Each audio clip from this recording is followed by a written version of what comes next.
I'm really looking forward to this lecture, not like I wasn't looking forward to the other ones, but the stories that I want to cover tonight, one of the things that just absolutely staggers me about them, especially the story of Cain and Abel, which I hope to get to, is like it's so short, it's unbelievable. It's like 10, 11 lines. There's nothing to it at all.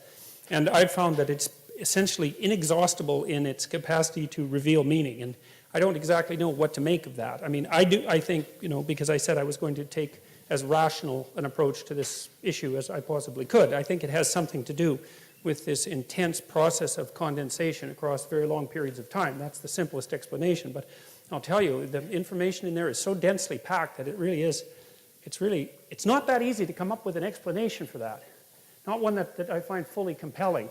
I mean, I do think that the really old stories, and we've been covering the really archaic stories in the Bible so far, I think that one of the things that you can be virtually certain about is that everything about them that was memorable was remembered, right? And so in some sense, and this is kind of like the idea of Richard Dawkins' ideas of memes, which is often why I thought that Richard Dawkins, if he was a little bit more mystically inclined, he would have become Carl Jung, because their theories are unbelievably similar. The similar of meme and the similar of the idea of archetype of the collective unconscious are very, very similar ideas, except the Jungian idea is far more profound in my estimation. Well, it just is. He thought it through so much better, because Dawkins tended to think of meme as sort of like a mind worm, something that would infest a mind and maybe multiple minds, but he never really I don't think he really ever took the idea with the seriousness it deserved. And I did hear him actually make a joke with Sam Harris the last time they talked about the fact that there was some possibility that the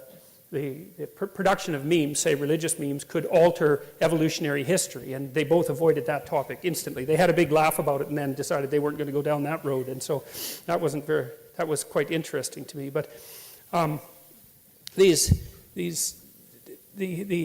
density of these stories, I do really think still is a mystery.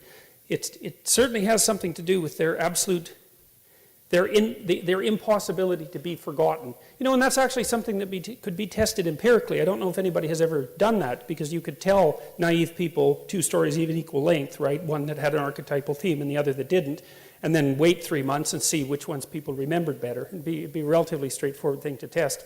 I haven't tested it, but maybe I will at some point. But anyways, that's all to say that I'm very excited about this lecture, because I get an opportunity to go over the story of Adam and Eve and the story of Cain and Abel, and I hope we manage both of those today, and maybe we'll get to the story of Noah and the Tower of Babel as well, but I wouldn't count on it. Not at the rate we've been progressing, but that's okay. That's no problem. There's no sense rushing this. All right, so we're going to go. Before we do that, I want to finish my discussion of the idea of the psychological significance of the idea of God, and I've been thinking about this a lot more. Because, of course, this lecture series gives me the opportunity and the necessity to continue to think. And, it certainly is the case. So the hypothesis that I've been developing with the Trinitarian idea is something like that the Trinitarian idea is the earliest emergence in image of the idea that there has to be an underlying cognitive structure that gives rise to consciousness, as well as consciousness itself. And so what I was suggesting was that the idea of God the Father is something akin to the idea of the a priori structure that gives rise to consciousness. That's an inbuilt part of us, so that's our structure. You could think about that as something that's been produced over a vast evolutionary time span, and I don't think that's completely out of keeping with the ideas that are laid forth in Genesis 1, at least if you think about them from a metaphorical perspective. And it's hard to read them literally, because I don't know what, there's an emphasis on day and night, but the idea of day and night as 24-hour diurnal, daytime and nighttime interchanges that are based on the earthly clock seems to be a bit absurd when you first start to think about the construction of the cosmos. So it just doesn't seem to me that a literal interpretation is appropriate. And I mean, it's another thing that you might not know, but many of the early church fathers, one of them, Origen in particular, stated very clearly, this was in 300 AD, that these ancient stories were to be taken as wise metaphors and not to be taken literally. Like the idea that the people who established Christianity, for example, were all the sorts of people who were biblical literalists is just absolutely historically wrong. I mean, some of them were, and some of them still are. That's not the point. Many of them weren't, and it's not like people who lived 2,000 years ago were stupid by any stretch of the imagination. And so they were perfectly capable of understanding what constituted something approximating a metaphor, and also knew that fiction, in some sense, considered as an abstraction, could tell you truths that nonfiction wasn't able to get at, unless you think that fiction is only for entertainment. And I think that's a big mistake to think that. So, all right, so here we go. So, yes, so with regards to the idea of God the Father, so the idea is that in order to make sense out of the world, you have to have an a priori cognitive structure. And that was something that Immanuel Kant, as I said last time, put forward as an argument against the idea that all of the information that we acquire during our lifetime is a consequence of incoming sense data. And the reason that Kant objected to that, and he was absolutely right about this, is that you can't make sense of sense data without an a priori structure.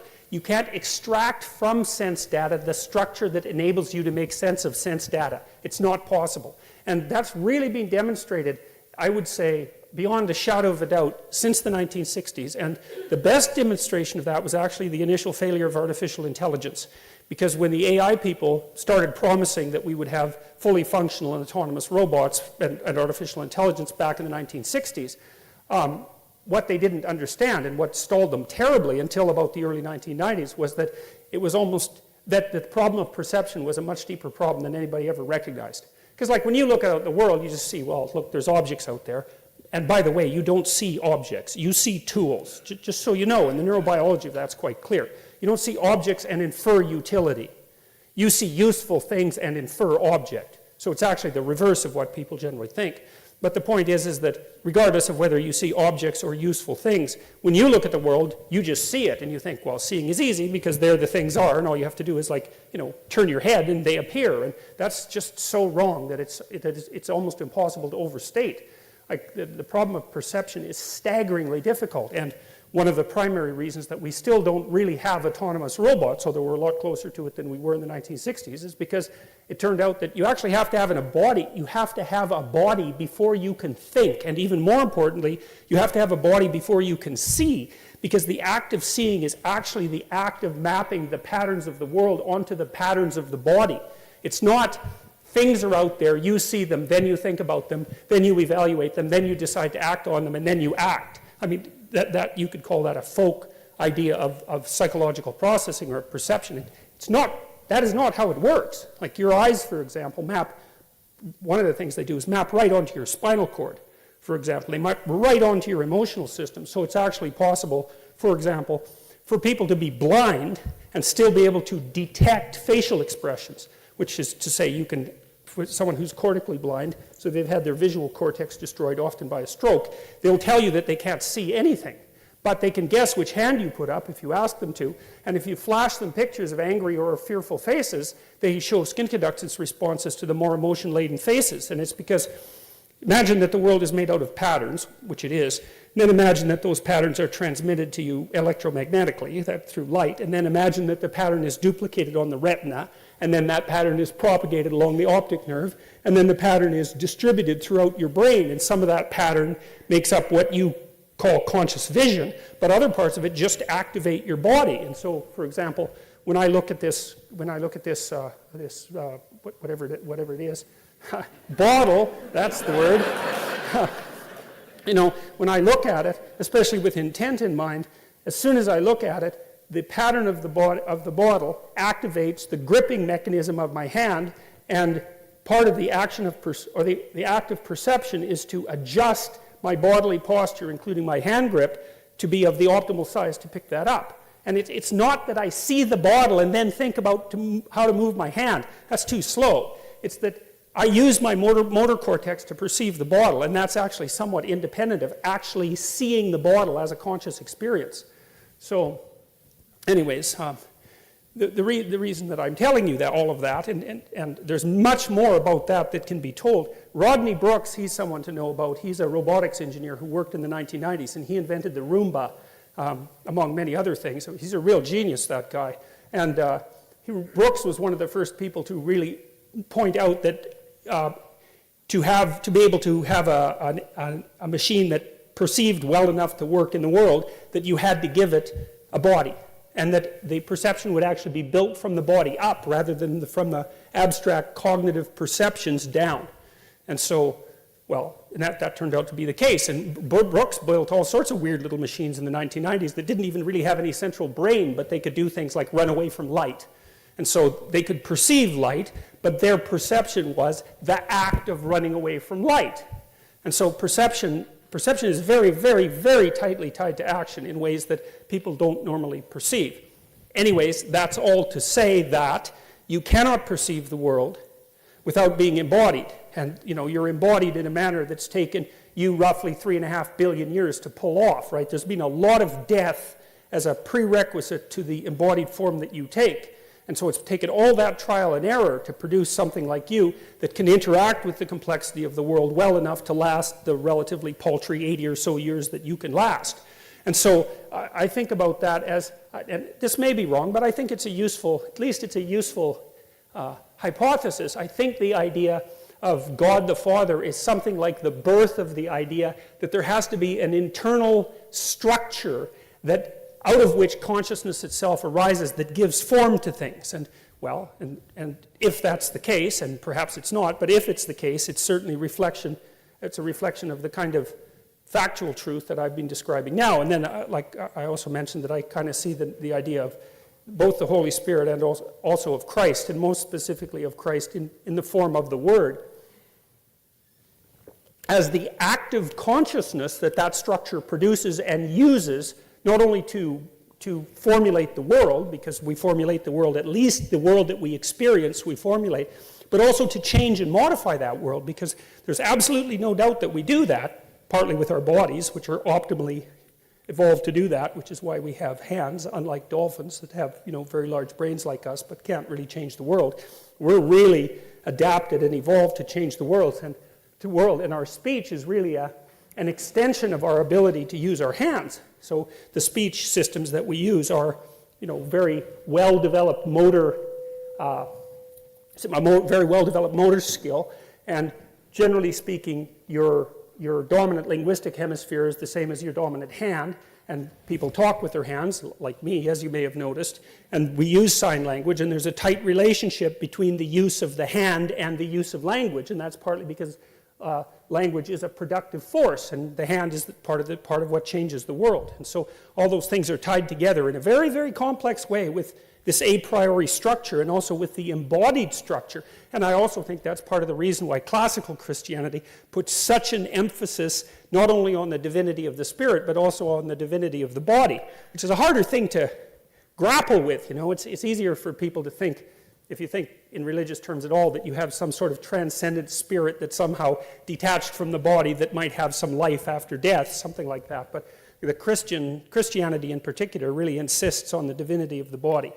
So the idea is that there's an underlying structure that's got this quasi-patriarchal nature, partly because it's for complex reasons, but partly because it's a reflection of the social structure as well as other things, and then that uses consciousness in the form particularly of language, but most particularly in the form of truthful language in order to produce the world in a manner that's good. And I think that's a walloping, powerful, powerful idea, especially the relationship between the idea that it's truthful speech that gives rise to the good, because that's a really fundamental moral claim. And I think that's a tough one to beat, man, because one of the things I've really noticed is, and it isn't just me, that's for sure, is that there's a lot of tragedy in life. There's no doubt about that. And lots of people that I see, for example, in my clinical practice are laid low by the tragedy of life. But I also see very, very frequently that people get tangled up in deceit, in webs of deceit that are often multiple generations long, and that just takes them out. And so deceit can produce extraordinary levels of suffering that last for very, very long periods of time.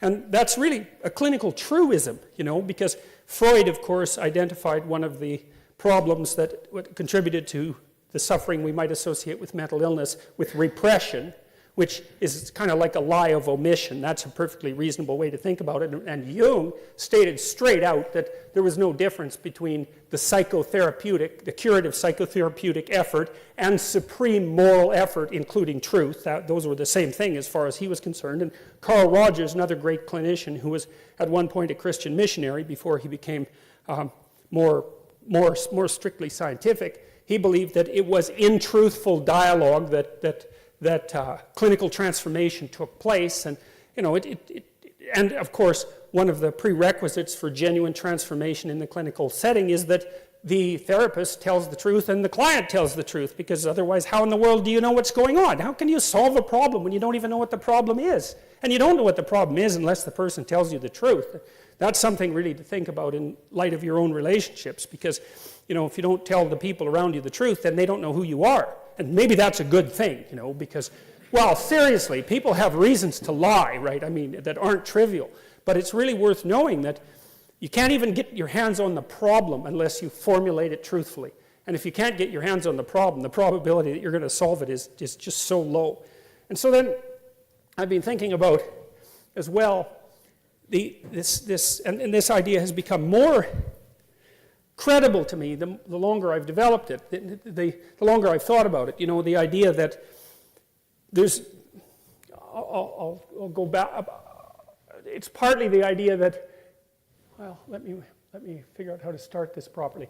Friend of mine, business partner, and a guy that I've written scientific papers with, very smart guy, took me to task, and I think I told you this a little bit, about using the term dominance hierarchy, which might be fine for like chimpanzees and for lobsters and for creatures like that, but not for chimpanzees even so much.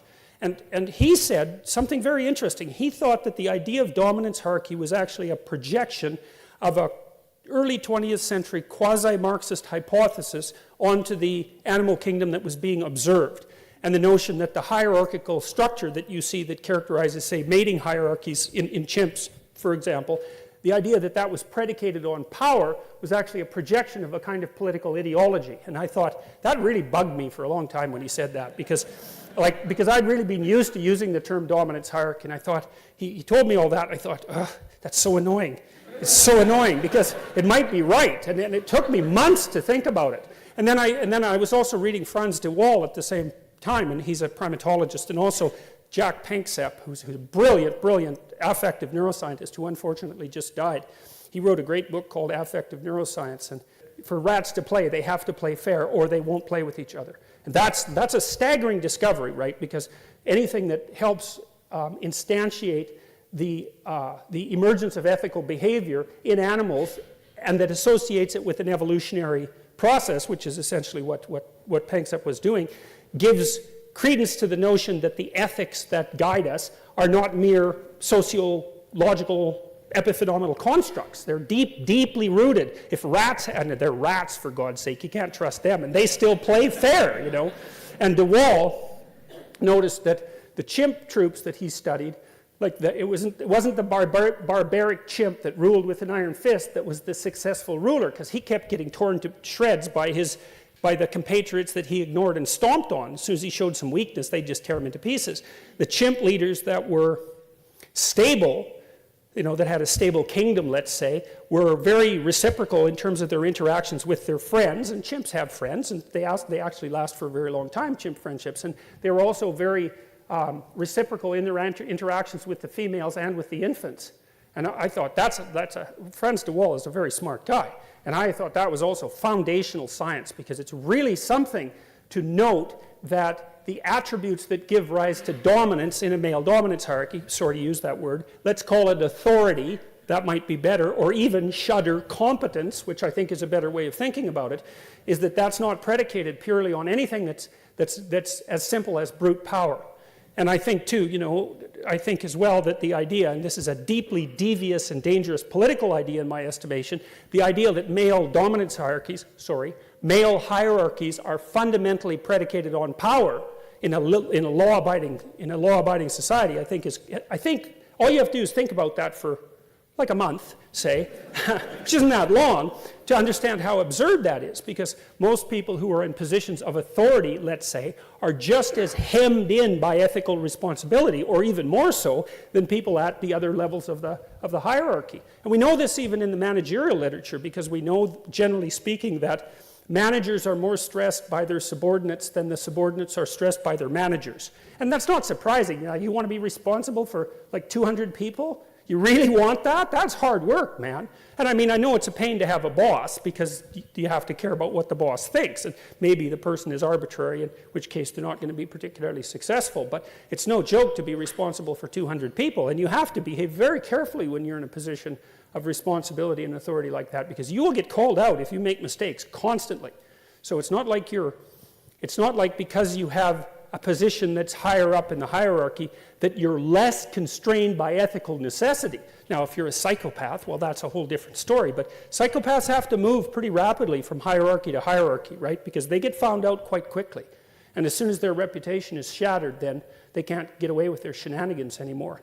So, okay, so all of this is to say that there is something very interesting about the pattern of behavior. So imagine that sexual selection is working something like this, and we know that sexual selection is a very, very, very, very powerful biological force, even though biologists ignored it for almost 100 years after Charles Darwin originally wrote about it, thinking mostly about natural selection. They didn't like the idea of sexual selection because it tended to introduce the notion of mind into the process of evolution, because it deals with choice. But so imagine, on the one hand, that you have a male hierarchy. We know that the men at the top of the hierarchy are much more likely to be reproductively successful than the men at the bottom. That's particularly true of men. So you have twice as many female ancestors as you have male ancestors. I'm not going to do the math, and I know it doesn't sound plausible, but you could look it up and figure it out, and it's a perfectly reasonable fact that actually happens to be true. So you have twice as many female ancestors, because females are twice as likely, on average, to leave offspring as men. Now what happens is, any man who does reproduce tends to reproduce more than once, but a bunch of them reproduce 0. Whereas, so it would be the average man who reproduces has 2 children, and the average man who doesn't reproduce has 0, obviously, and the average woman who reproduces has 1 child. So that means that there's twice as many females in your line as there is males. So that's a big deal. And so imagine that it works something like this. So the men elect the competent men who are admired and who are I can't say dominant, who are given positions of authority and respect. Let's put it that way. And it's like an election. Now, it could be an actual democratic election, but it's at least an election of consensus, or it's at least an election of, well, we're not going to kill him for now, which is also a form of election, right? It's a form of tolerance, So, and then what happens is the women, for their part, peel from the top of the male hierarchy. And so you've got 2 factors that are driving human sexual selection across vast stretches of evolutionary time. One is the election of men by men to positions where they're much more likely to reproduce, and the second is the tendency of women to peel off the top of male dominance hierarchies, which is extraordinarily well established cross-culturally. Even if you flatten out the socioeconomic disparity, say, between men and women, like they've done in Scandinavia, you don't reduce the tendency of women to peel off the top of the male hierarchy by much. And why would you? I mean, women are smart. Why in the world wouldn't they go why wouldn't they strive to make relationships with men who are relatively successful? And why wouldn't they let the men themselves define how that constitutes success? It makes sense. Like, if you want to figure out who the best man is, why not let the men compete, and let the man who wins, whatever the competition is the best man by definition. How else would you define it?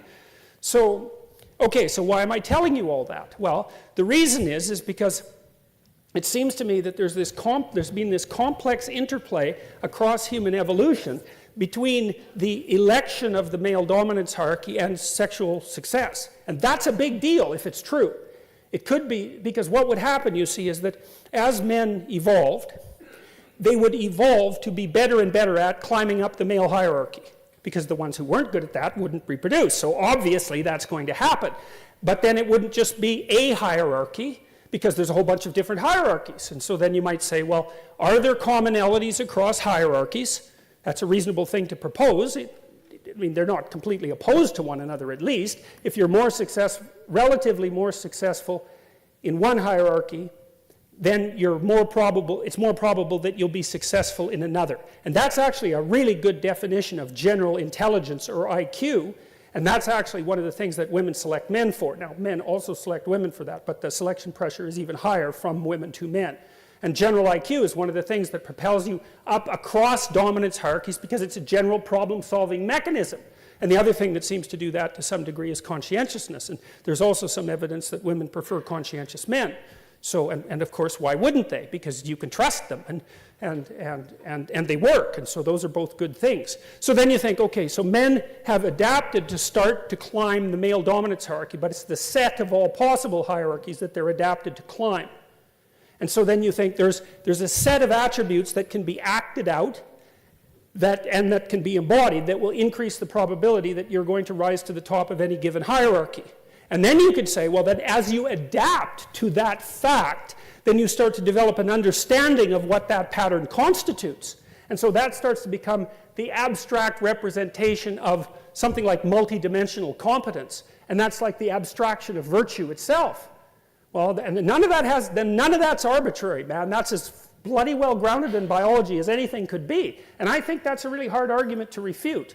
And like one of the things I should tell you about how I think is that when I think something, I spend a long time trying to figure out if it's wrong, because I like to hack at it from every possible direction to see if it's a weak idea, because if it's a weak idea, then I'd rather just dispense with it and find something better. And I've had a real hard time trying to figure out what's wrong with that idea. It seems to me that it's pretty damn solid. And then the idea that, if you watch what people do in movies and so on, and when they're reading fiction, it's obvious that they're very good at identifying both the hero and the anti-hero. We could say the anti-hero, generally speaking, the bad guy, is someone who strives for authority and position, but fails. Generally speaking, not always, but fails. So he's a good, bad example. You take a kid to a good guy, bad guy movie, the kid figures out pretty fast that he's not supposed to be the bad guy. And figures out very quickly to zero in on the good guy. And that means that there's an affinity between the pattern of good guy that's being played out in the fiction and the perceptual capacity of the child. And one of the things I told my son when he was a kid, when I used to take him to movies that were sometimes more frightening than they should have been, but one of the things I always told him was, I never said don't be afraid, because I think that's bad advice for kids. What I said was keep your eye on the hero, right? Keep your eye on the hero. And he was gripped by the movie and often quite afraid of them, because movies can be very frightening. So he'd just zero in on that guy and hoping, and you know what it's like in a movie, you hope that the good guy wins, generally speaking. And I mean, why do you do that? Where does that come from? You see how deeply rooted that is inside you. You'll bloody well go line up and pay to watch that happen. It's not an easy thing to understand, and it's so self-evident to people that we don't even notice that it's a tremendous mystery. And so is it so unreasonable to think that we would have actually, over the millennia, come to some sort of collective conclusion about what the best of the best guys are, best of the good guys are, and what the worst of the bad guys are? And to me, archetypally speaking, thinking of that as the hostile brothers, so that's Christ and Satan, or Cain and Abel, for example, very common mythological motif, the hostile brothers, it's like those are archetypes. It's like the Satan, for example, is by definition the worst that a person can be. And Christ, by definition, this is independent of anything but conceptualization, is by definition the best that a man can be. Now, as I said, I'm speaking psychologically and conceptually, but given our capacity for imagination and our ability to engage in fiction, and our love for fiction, and our capacity to dramatize, and our love for the stories of heroism and catastrophe and good and evil, I can't see how it could be any other way.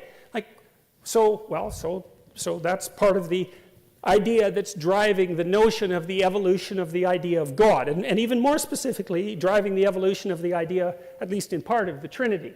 So God is an abstracted ideal formulated in large part to dissociate the ideal from any particular incarnation or man or any ruler. And there's another rule in the biblical stories, which is that when the actual ruler, I mentioned this before, when the actual ruler becomes confused with the abstracted ideal, then the state immediately turns into a tyranny and the whole bloody thing collapses. So the idea is so sophisticated. You know, one of the things that we figured out, and this was a hard thing to figure out, was that you had to take the abstraction and divorce it from any particular power structure, and then think about it as something that existed as an abstraction, but a real thing, right? Real in that it governed your behavior, in everyone's behavior, including the damn king. The king was responsible to the abstracted ideal. Man, that's that is such an impossible ideal. You know, why would have they agreed to that 5,000 years ago?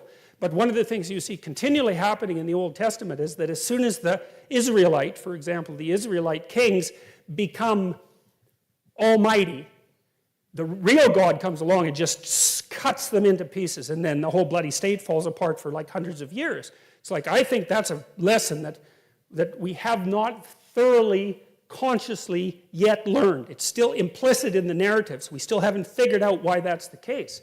Well, again, I think that's a real hard argument to dispense with. So, all right. So we looked at this a little bit. The Trinitarian idea is that there's a father. That's maybe the dramatic representation of the structures that underlie consciousness, the embodied structures that underlie consciousness. And then there's the Son, and that's consciousness, but in its particular historical form. That's the thing that's so interesting about the figure of the Son. And then there's consciousness as such, and that seems to be something like the indwelling spirit. And so, I mean, these psychological ideas came from somewhere, right? That they have a history. They didn't just spring out of nowhere, and they emerged from dreams and hypotheses and artistic visions and all of that over a long time, and maybe they get clarified into something like consciousness, but it takes a damn long time to get from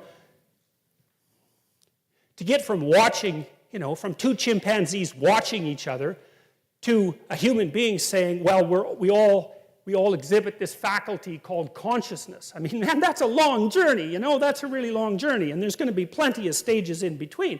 One of the things I really like about Jean Piaget, the developmental psychologist, was that he was so insistent that children act out and dramatize ideas before they understand them.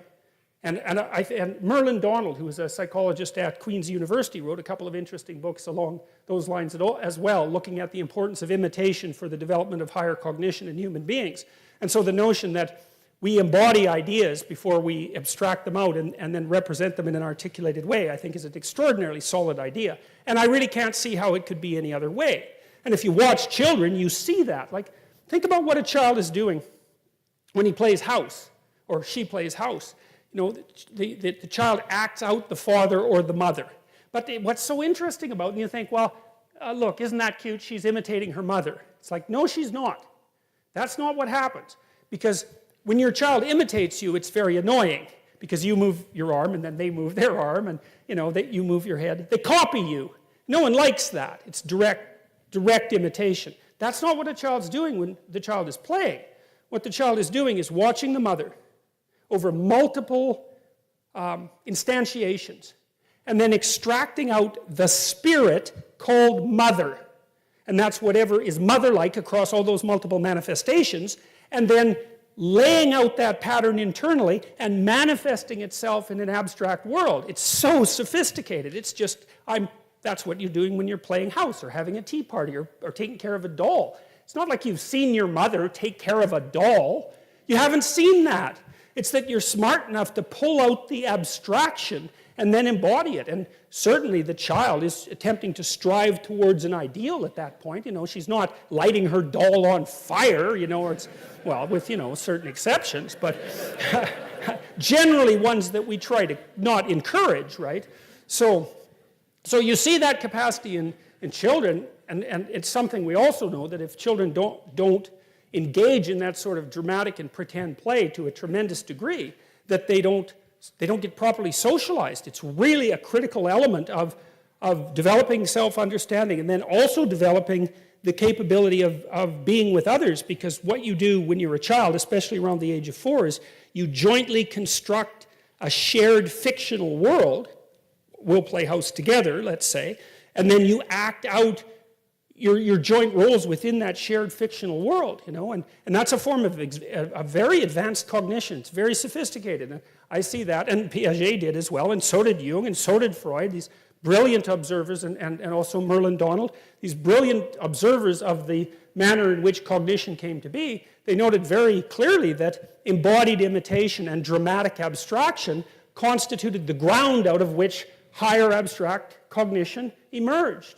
And how could it not be? Because obviously we were mostly bodies before we were minds, clearly. And so we were acting out things way before we understood them, just like the chimpanzees act out the idea that, you know, you have to act reasonably sensibly if you're a head chimpanzee, or you're going to get yourself ripped apart. And you see that in wolves, because when wolves have a dominance dispute, you know, they puff up their hair at each other to look big, and they growl and bark, and they, you know, they're very menacing. And one wolf chickens out, rolls over, puts up his neck, and basically what he's saying is, yeah, I'm pretty useless, so you can kill me if you want to. And the other wolf says, yeah, you know, you're pretty useless, and I could tear out your throat, but tomorrow we might need to bring down a wolf, or a moose, so I'll keep you around. And it's not like they think that, because they don't know, they don't think that. They act it out as a behavioral pattern. Then if you're an anthropologist or an ethologist, and you went and watched the wolves, you'd say it's as if they were acting according to the following rule. And that often confused me, because I thought, well, do wolves act out rules? And I thought, no. A rule is what we construct when we articulate a behavioral pattern. Right? We observe a stable behavioral pattern, and when we articulate it, we can call it a rule. But for the wolves, it's not a rule, it's just a stable behavioral pattern. And so we acted like wolf troops or chimpanzee troops, all of that, and for untold tens and perhaps hundreds of millions of years before we were able to formulate that pattern of behavior in anything approximating a story or an image, and even longer before we could articulate it as a set of ethical rules. And I'm dwelling on this. I know I've repeated some of this before, but it's so important because, you know, there's this tremendous push, especially from the social constructionists, to make the case that ethics is arbitrary, morality is relative, there's no fundamental biological grounding in relationship to human behavior, especially in the category of ethics. And I think that that's, well, first of all, it's dangerous, because that means that people are anything you want to turn them into, and you bloody well better be careful of people who think that.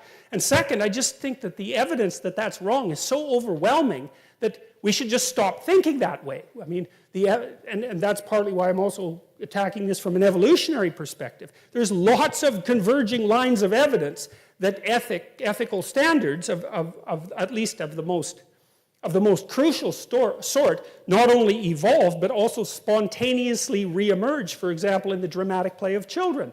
So we need to take that seriously. And so, well, that's partly what we're doing here, trying to take that seriously. So,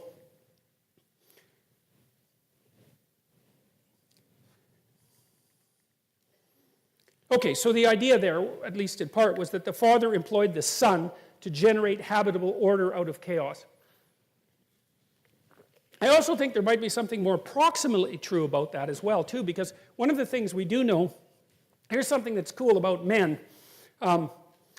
Men are much more criminal than women.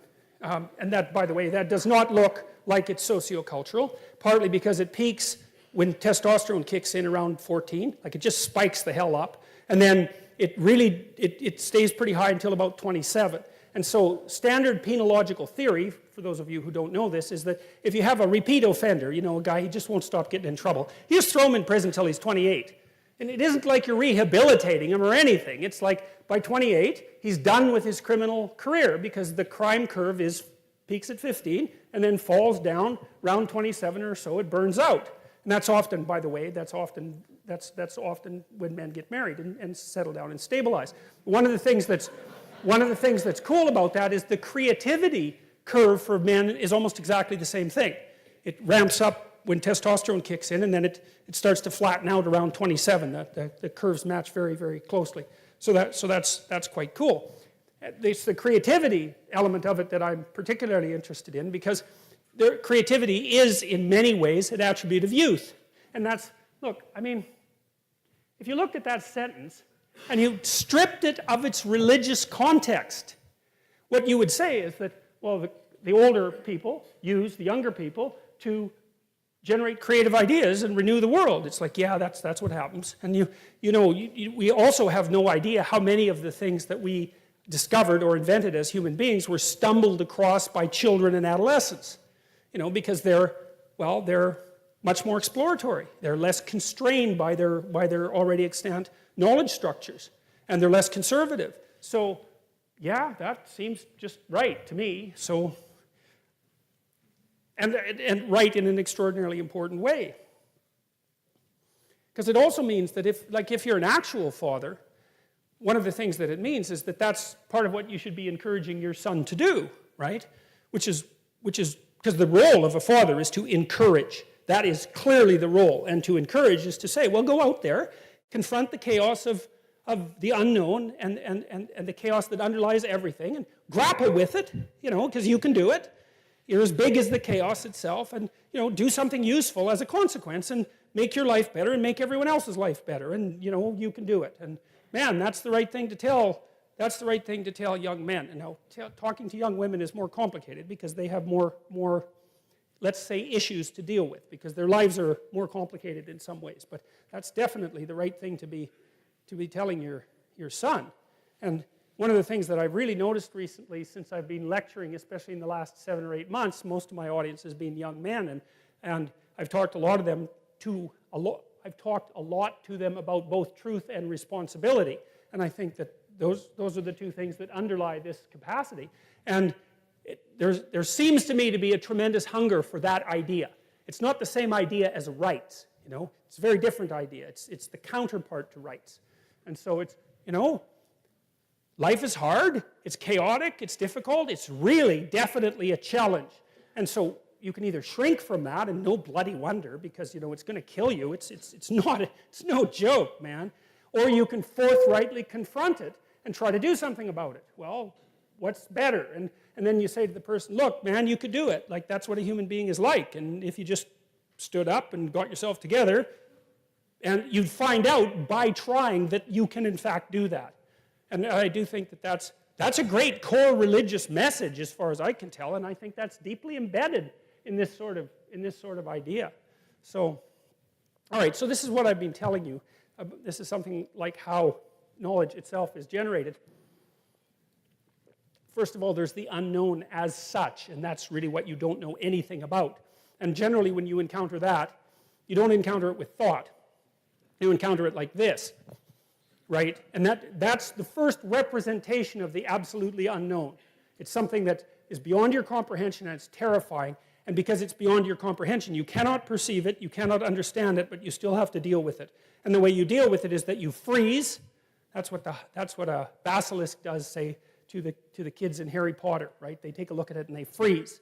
And that's the snake, the terrible snake of chaos that lives underneath everything. You see that thing freezes you. And that's because you're a prey animal. But at the same time, it makes you curious. And so that's the first level of contact with the absolute unknown, is the emotional combination of freezing and curiosity. And that's reflected, I think, in the dragon stories.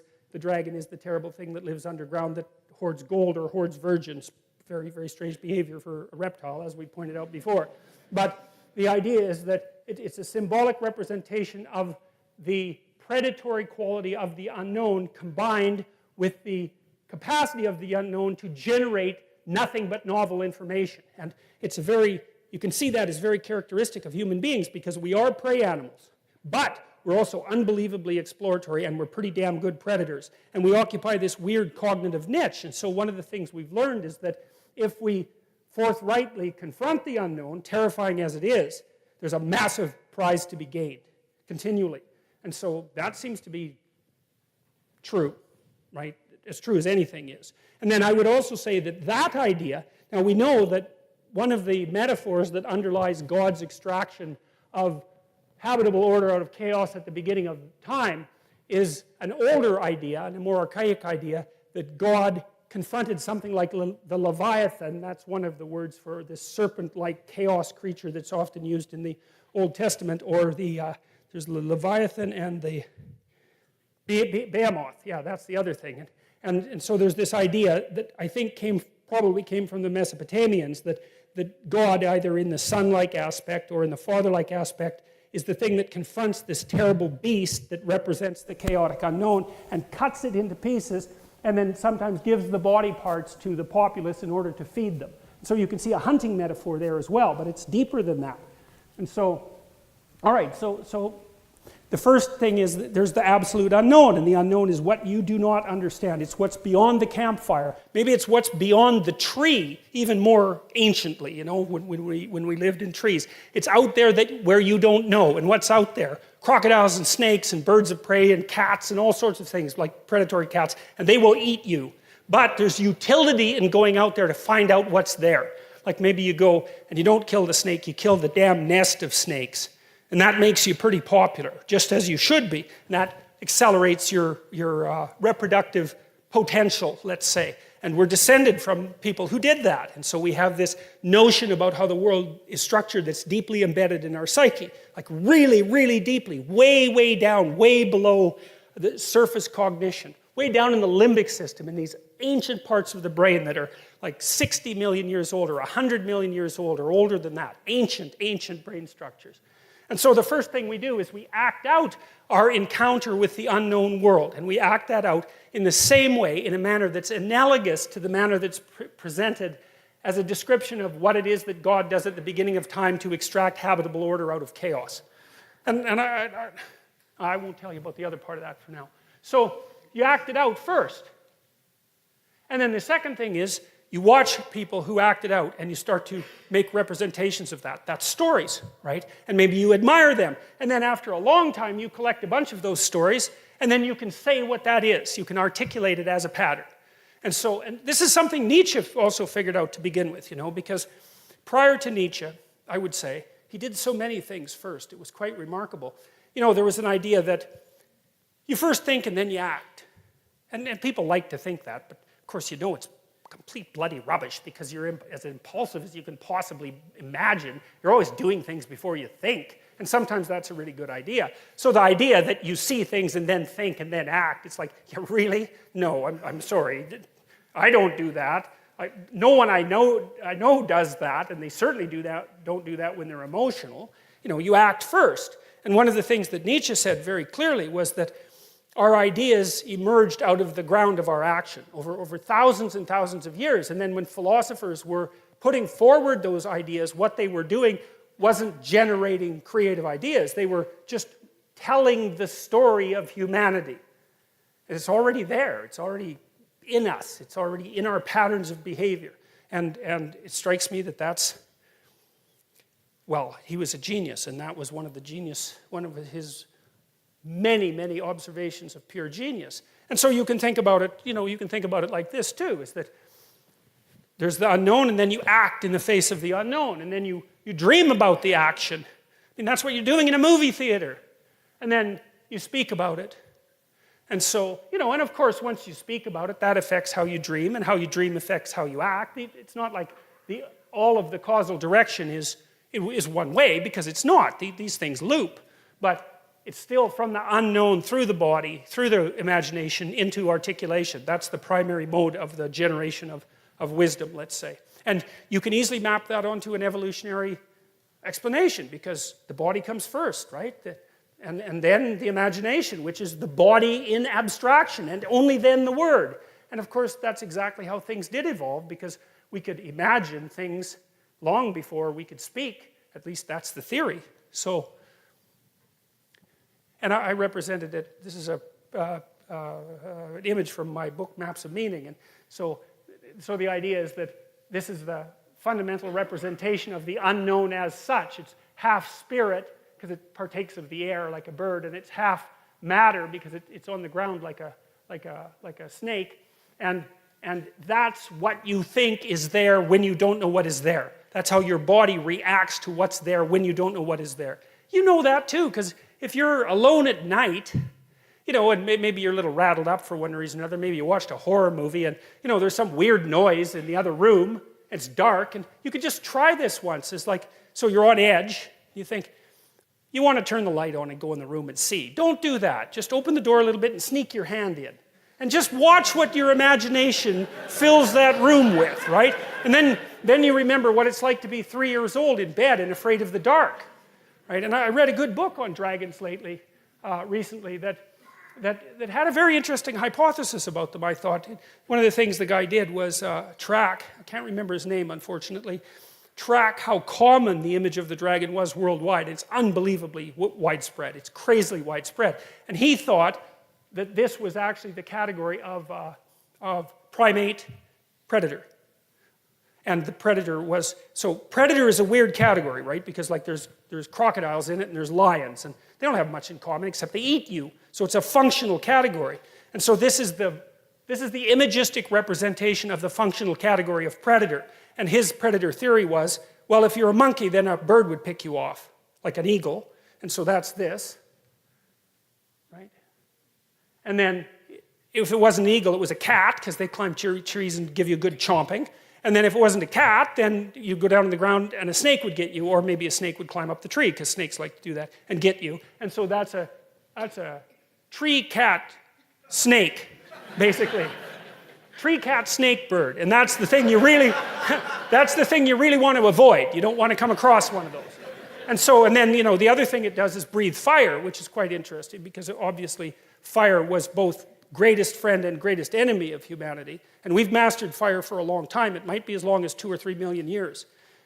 That's what Richard Wrangham, I think it's Wrangham, he wrote a book recently on, I think it was Wrangham, who wrote a book on when human beings learned to cook.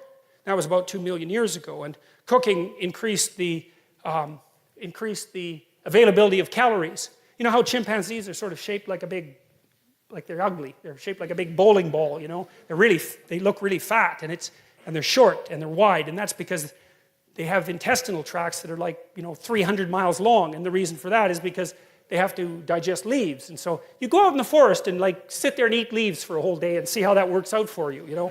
They have no calories in them. So chimps spend about, I think it's 8 hours a day chewing.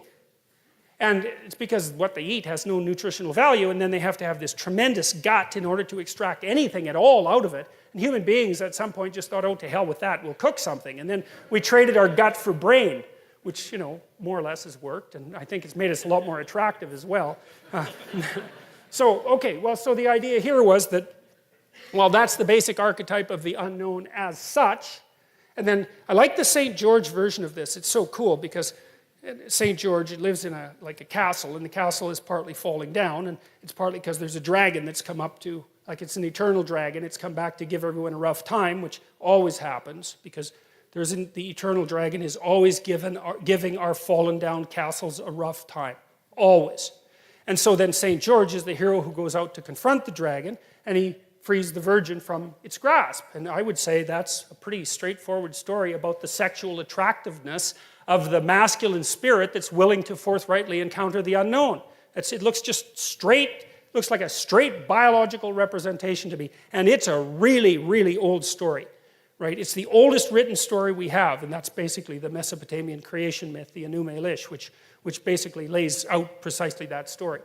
And it's replayed. I mean, I bet you the moviegoers among you, especially the ones that are more attracted to the superhero, you know, the really flashy sort of superhero type movies, you've probably seen the St. George story like 150 times in the last 10 years. You never get tired of it because it's the central story of mankind. So you've got the unknown as such, and that is what you react to with your body in the existential terror and extraordinary curiosity are gripping you. And then it's like the unknown unknowns that, who's the politician under Bush? Rumsfeld. Yeah, I think the reason that phrase caught on so well is because he nailed an archetype. There's unknown unknowns and there's known unknowns. And that's the unknown unknown. And you have to be able to react to an unknown unknown because they can get you. And you can't just plead ignorance because then you're dead. That doesn't work. Like, human beings are the sort of creature who has to know what to do when they don't know what to do. And that's very paradoxical. And what we do is we prepare to do everything. That's right. We're on guard. We prepare to do everything. Very, very stressful, but also very engaging and very, very much something that heightens consciousness. And maybe those circuits are permanently turned on in human beings because we also know that we're going to die, and no other animal knows that. And so sometimes I think that our stress circuits are just on all the time, and that's part of what accounts for our heightened consciousness. So you have your unknown unknowns, and then you have your you have the unknowns that you actually encounter in the world, like the mystery of your romantic partner when you have a fight with them. It's like, well, we're having a fight. So who the hell are you? I mean, you're not the absolute unknown because I know something about you, but you're the unknown as it's manifesting itself to me right now, right? And then there's the known that we inhabit, and then there's the knower. And the known is given symbolic representation, as far as I've been able to tell, in patriarchal form, in the form of male deities. And the unknown, as you encountered, is given feminine form. So we won't get into that too much, but if you're interested in that, you could look at my Maps of Meanings lectures, or maybe take a look at the book. But I think it's a good schema for religious archetypes. I've worked on it a long time. It seems to fit the Jungian criteria quite nicely. It maps nicely onto Joseph Campbell's ideas. He got almost all his ideas from Jung, however. And it also makes sense from a biological and an evolutionary perspective, as far as I can tell. And that's a lot of cross-validation, at least in my estimation. So, okay, so back to the hierarchy of dominance. Well, let's take a look at it a little bit. So, I'm quite enamored of lobsters, as some of you might know, because I found out, this just blew me away when I found it out. I mean, I've done a lot of work in neurochemistry, functional neurochemistry, because I used to study alcoholism and drug abuse. And alcoholism, to study alcohol, you have to know a lot about the brain, because alcohol goes everywhere in the brain. It affects every neurochemical system. And so if you're going to study alcohol, you kind of have to study neurochemistry in general. And so I did that for quite a long time. I really got enamored of a book called The Neuropsychology of Anxiety by Jeffrey Gray, which is an absolute work of genius, although extraordinarily difficult. Like I don't know how many references that book has. It's like, must be 1,000. And Gray actually read them. And worse, he understood them. And then he integrated them into this book. And so to read it, you have to really master functional neurochemistry and animal behaviorism and motivation and emotion and neuroanatomy. Like, it's a killer book, but man, it's really rich. And it's taken psychologists about 40 years to really unpack that book. But one of the things I learned about that was just exactly how much continuity there was in the neurochemistry of human beings and the neurochemistry of animals. It's absolutely staggering. It's the sort of thing that makes the fact of evolution something like self-evident. I do think it's self-evident for other reasons that I'll tell you about later. I think evolution, or I think natural selection, random mutation and natural selection is the only way you can solve the problem of how to deal with an environment that's complex beyond your ability to comprehend. I think what you do is you generate endless variants, because God only knows what the hell's going to happen next. Almost all of them die because they're failures, and a couple propagate. And the environment keeps moving around like a giant snake. You never know what it's going to do next. And so the best you can do is say, well, here's 30 things that might work, and 28 of them are going to perish. Or if you're an insect, it's like the ratio is way, way higher than that. So anyways, back to the lobsters. These creatures engage in dominance disputes. And I think dominance is the right way to think about it, because lobsters aren't very empathic and they're not very social. And so it really is the toughest lobster that wins. And what's so cool about the lobster is that when a lobster wins, he flexes and gets bigger. So he looks bigger because he's a winner. It's like he's advertising that. And the neurochemical system that makes him flex is serotonergic. And you think, well, who cares? What the hell does that mean? Well, I'll tell you what it means. It's the same chemical that's affected by antidepressants in human beings. And so, like, if you're depressed, you're a defeated lobster. Like, you're like this. I'm small. I'm not, things are dangerous. I don't want to fight. You give somebody an antidepressant, it's like up they stretch, and then they're ready to, like, take on the world again. Well, if you give lobsters who just got defeated in a fight serotonin, then they stretch out and they'll fight again. And that's, like, we separated from those creatures on the evolutionary timescale somewhere between 350 and 600 million years ago, and the damn neurochemistry is the same. And so that's another indication of just how important hierarchies of authority are. I mean, they've been conserved since the time of lobsters, right? There weren't trees around when lobsters first first manifested themselves on the planet. And so what that means is these hierarchies that I've been talking about, those things are older than trees. And so one of the truisms for what constitutes real from a Darwinian perspective is that which has been around the longest period of time, right? Because it's had the longest period of time to exert selection pressure. Well, we know we evolved and lived in trees, something on the order of 60 million years ago. We're talking 10 times as far back as that for the hierarchy. And so the idea that human beings, that the hierarchy is something that has exerted selection pressure on human beings is, I don't think that's not a disputable issue. How it's done it and exactly what that means we can argue about, but like that sort of biological continuity is just absolutely unbelievable. It was funny because I revealed this finding. You know, I didn't discover this, I read about it, but I talked to my graduate students about it. I used to take them out for breakfast, you know, and they were a very contentious, snappy bunch. And they were always trying to one-up each other, and they were quite witty. And for like 6 months, until it got very annoying, every time one of them one-upped the other, they'd stretch themselves out and like snap their hands like... So that was very funny. It was really very funny. So you see this in lobsters, and so that's pretty amazing. So, yeah. And one of the other things that's really cool about lobsters is that, let's say you've been like top lobster for a long time, but you're getting kind of old, and some young lobster just, you know, whales the hell out of you, and so you're all depressed. But the thing is, your brain is dominant. But you don't have much of a brain because you're a lobster. And so now what are you going to do? Because you just lost. And the answer is, well, your brain will dissolve. And then you'll grow a subordinate brain. Yeah, and so that's worth thinking about too, right? Here for a couple of reasons. First of all, if any of you have ever been seriously defeated in life, you know what that's like. It's like it's a death, a descent, a dissolution, and if you're lucky, a regrowth, and maybe not as the same person. That's what happens to people with post-traumatic stress disorder, right? Their brains undergo permanent neurological transformation, and they then inhabit a world that's much more dangerous than the world that they inhabited to begin with. But we also know, too, if you have post-traumatic stress disorder or depression, that your hippocampus shrinks, right? It dies and shrinks, and you can sometimes get it to grow back. Your hippocampus shrinks and your amygdala grows. And the amygdala increases emotional sensitivity, and the hippocampus inhibits emotional sensitivity. And so if you've been badly defeated, the hippocampus shrinks and the amygdala grows. Now, if you recover, the hippocampus will regrow, and antidepressants actually seem to help that, but the damn amygdala never shrinks again. And so, well, so that's another lesson from the lobster. It's quite a terrifying one, but it's one, like, it's so interesting that you can relate to that, right? It's like, I get what that poor crustacean's going through. You know, so, okay, here's the rats, and this is from Jaak Panksepp's work. He was the first guy who figured out that rats giggle. And you might think, well, what kind of stupid thing is that to study? It's like $50,000 research grant for giggling rats, you know. So, but he discovered the play circuitry in mammals. That's a big deal, right? It's like discovering a whole new continent. There's a play circuit in mammals. It's built right in, so it's not socially constructed. There's a biological platform for that. And so what Panksepp would do with rats, he found out if you take a rat pup away from its mother, it dies. Even if you feed it, even if you keep it warm, it dies. Now you can stop it from dying by taking a pencil with an eraser on the end and massaging it, right? Because rats won't live without love.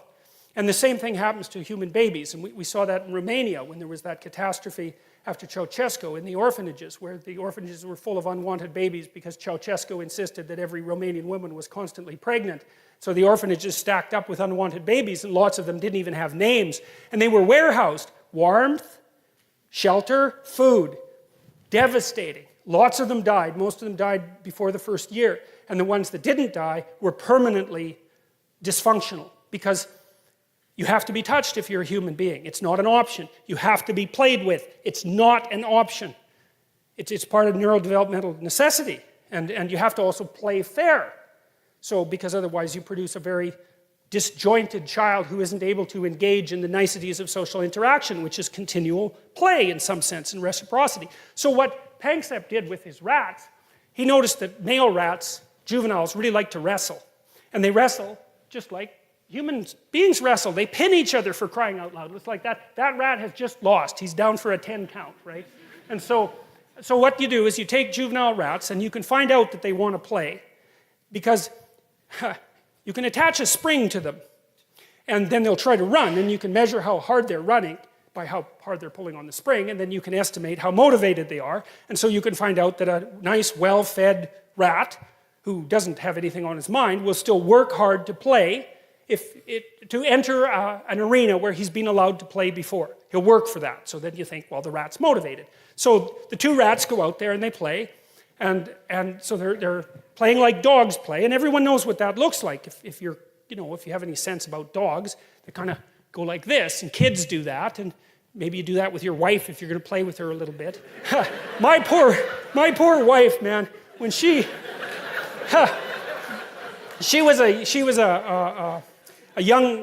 older siblings, and so she wasn't played with as much when she was little as she might have been.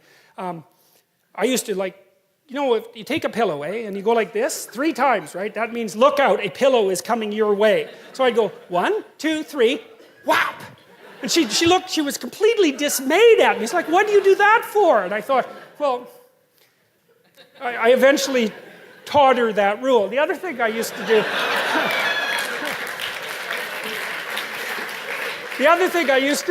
is sometimes she'd come at me like this when we were playing around, and I'd grab her wrists and I'd knock her hands, her knuckles together, and she used to just get completely annoyed about that. And I thought,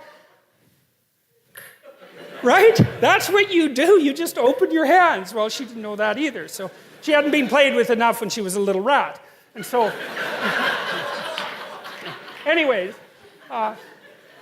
so you let the little rats go out there, right? And so let's imagine one of them is 10% bigger than the other.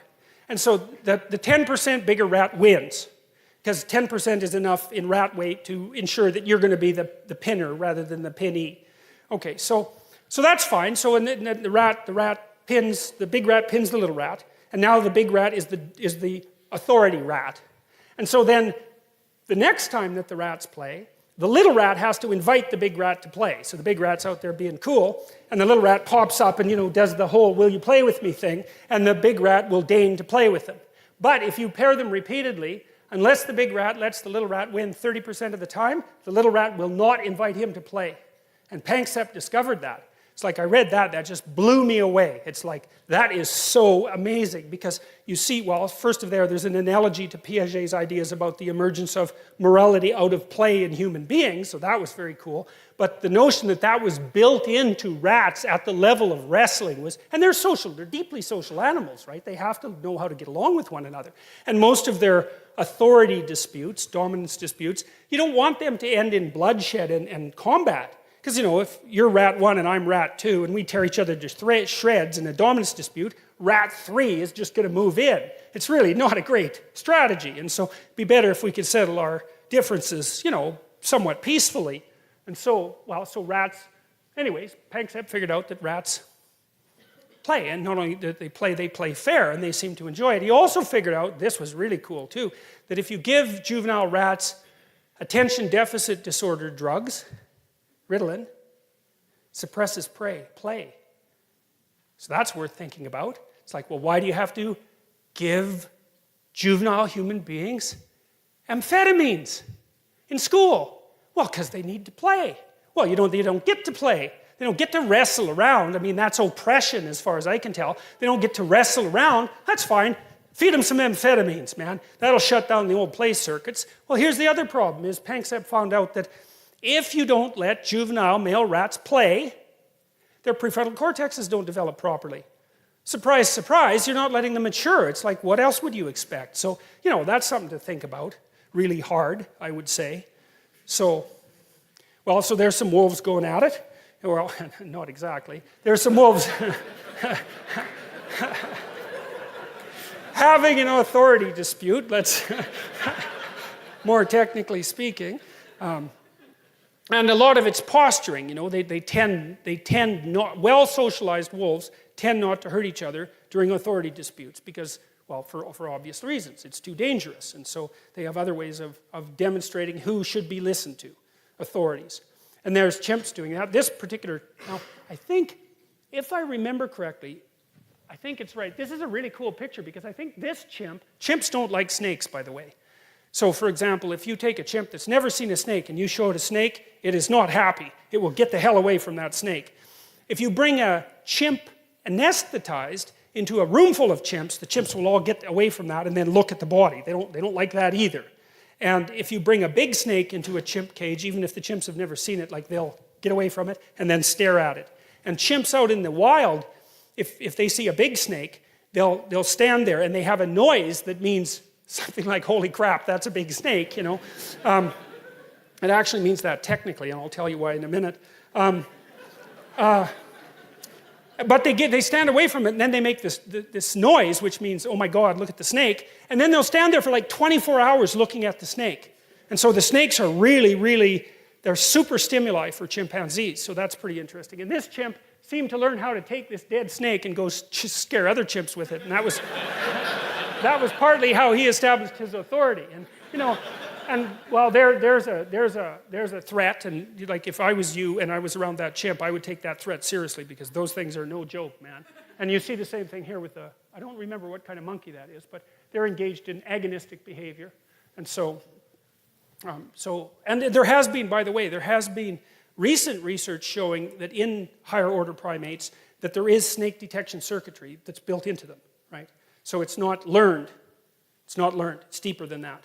Now, for a long time, psychologists knew for a long time that I could make you afraid in a conditioning experiment much faster using a snake or a picture of a snake than a gun or a picture of a gun. So we can learn fear to snakes very rapidly, spiders as well. And so then people thought, well, maybe we were prepared to develop fear to snakes or spiders, that sort of thing.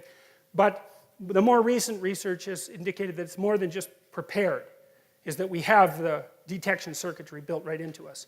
And, well, it's because, well, why wouldn't we? That's really the issue. It's like, it's not really that much of a surprise, unless you think of human beings as a blank slate. And if you think that, then, I don't know, you should crawl out of the 16th century. That's how I would look at it. Because, I mean, that's just gone, that idea. It's so wrong. So maybe you can think about this as a dominance hierarchy, but wolves look for credibility and competence as well, and chimpanzees don't like brutal tyrants, and so we'll talk about it as the hierarchy of authority. And so, well, this is kind of how it starts to develop. You know, you see, well, these girls are negotiating the domestic environment here, and how to behave properly, and how to share, and all that, and take turns, and so they're negotiating the hierarchy of authority. And if you're good at reciprocity, it's sometimes you're the authority and sometimes the other person is the authority. That's fair play, right? And so these boys are doing the same thing, and you see they're all smiling away. And so it looks like aggressive behavior, and people who are not very attentive and who are paranoid and who don't like human beings can confuse this with aggression, and they forbid it at schools, which is, you know, I know when my kids were going to school, for example, this was quite a while ago now, they were forbidden to pick up snow on the off chance they might throw a snowball. And we know how terrible that is. So what I told my son is that he was perfectly welcome to pelt any teacher he wanted to in the back of the head with a snowball, as long as he was willing to suffer the consequences of doing it. And I don't know if he ever did, but he was certainly happy with the idea, which made me very happy about him. So, yeah. So, you know, kids need to do this. They really, really seriously need to do this. It's what civilizes them. And that needs to happen between the ages of 2 and 4, because if they're not civilized by the time they're 4, then you might as well just forget it. And that's a horrible statistic, but it's unbelievably well borne out in the relevant developmental literature. Like, there's lots of aggressive 2-year-olds. Most of them are male. And if they stay aggressive past the age of 4, they tend to be lifetime aggressive. They make no friends, they're outcasts, they're much more likely to end up antisocial, criminal, delinquent, and in jail. And so your kids need to be socialized between the ages of 2 and 4. And that's particularly true for the more aggressive males. And most of the aggressive 2-year-olds are male. And that isn't socialization, by the way. So there's a more abstract representation of the same sort of thing. And I'm trying to make the case that the hierarchy of authority emerges out of a game-like matrix, an underlying game-like matrix. And that's one of the things that's so brilliant about Jean Piaget. He figured that out. It's so smart. And he was interested in the biological origin of morality. And he identified it, he traced the origin to play and the emergence of morality out of play. And it's so smart. I just can't believe how smart an idea that was. Because it's the bottom-up construction of morality. Now, Piaget was a constructionist and to some degree a social constructionist. He underestimated the role of biology. But that doesn't invalidate his theory. It's really easy to put a biological underpinning underneath Piaget's theory. We know the biology well enough to do it quite nicely now. So, I mean, the fact that Panksepp, for example, could identify the play circuit is a really good start with that, right? Because play has been around so long that we have a circuit that's dedicated to it. And so that's a very ancient issue. And so, this is very much of an abstraction of a game here. And then, of course, you get the ultimate abstraction in representation. In a representation like that, where even the landscape of the game is fictional. And of course, we've migrated to a large degree into those sorts of fictional landscapes, fictional books, movies, video games. So it's the same. It's an extension of the same thing. So practice for real life that shades in some cases into real life itself. So, all right. More representations of God the Father. I like these representations. I like the triangle idea. I mean, I don't know why God is wearing a triangular hat. It's kind of a strange fashion choice, but I think it's associated with the idea of the pyramid, and I think that's associated with the idea of the hierarchy of authority. And I think that's why the Egyptians put their pharaohs inside pyramids. I know there's more to it than that, but I think some of that has to do with the notion of this hierarchical structure. You see this on the... Now, that's speculative, obviously, and I don't want to make too much of it, but I can't help but think that there's something to that. See, that's on the back of the American dollar bill. I like that a lot. That's like the Eye of Horus from the Egyptians. And so the idea here is something like, at the top of the hierarchy is something that is no longer part of the hierarchy. Right? So if you move up the hierarchy enough, what happens is that you develop the ability, as a consequence of moving up that hierarchy, to be detached enough from the hierarchy so you're no longer really part of it, and so that you can move in all sorts of different hierarchies. And the idea here is that the thing that you're really developing is the capacity to pay attention. And I would say, from a mythological perspective, the one thing that seems to compete with the idea of the spoken word as the source of the extraction of habitable order from chaos is the eye, is the capacity to pay attention. So Marduk, for example, the Mesopotamian creator god, who emerged in the hierarchy of Mesopotamian gods and came out at the top, right? He was the victor of the gods. He had eyes all the way around his head, and he could speak magic words. And I really like that. I really like that idea. And the Egyptians developed that idea too, because their god Horus was the eye. Everyone knows the Eye of Horus. That image is so compelling that we still know about it. Everybody has seen the Eye of Horus with a really open pupil. And what the Egyptians learned was that the open eye was what revivified the dead society. It's so smart. So what do if your life isn't in order? Bloody well pay attention. And that isn't the same as thinking. It's a different process. Paying attention, thinking is like the imposition of structure in some sense. I know I'm oversimplifying, but paying attention is something like watching for what you don't know. And so, like, one of the things I often recommend to my clinical clients if they're having trouble with a family member is, number one, shut up. Don't tell them anything about yourself. And I don't mean in a rude way, it's just like, no more personal information. Number two, watch them like a hawk and listen. And if you do that long enough, they will tell you exactly what they're up to. And they will also tell you who they think you are. And then you'll be shocked because they think you're something, generally speaking, that's not like what you are at all. And when they tell you, it's like a revelation to both of you. But attention is an unbelievably powerful force. And you see this in psychotherapy too, because a lot of what you do, and in any reparative relationship, is really pay attention to the other person. Pay attention and listen. And you would not believe what people will tell you or reveal to you if you watch them as if you want to know, instead of watching them so that you'll have your prejudices reinforced. That's usually how people interact. It's like, I want to keep thinking about you the way I'm thinking about you, and so I'm going to filter out anything that disproves my theory. That's not what I'm talking about at all. It's like, I'm going to watch you and figure out what you're up to. Not in a rude way, none of that. I just want to see what's there. And that'll be good for you, probably, and also be good for me. And so, well, so that's the idea that, climbing up a hierarchy of authority can give you vision, and that vision can transcend the actual hierarchy. And I think that's also that's the metaphysical space that an artist occupies.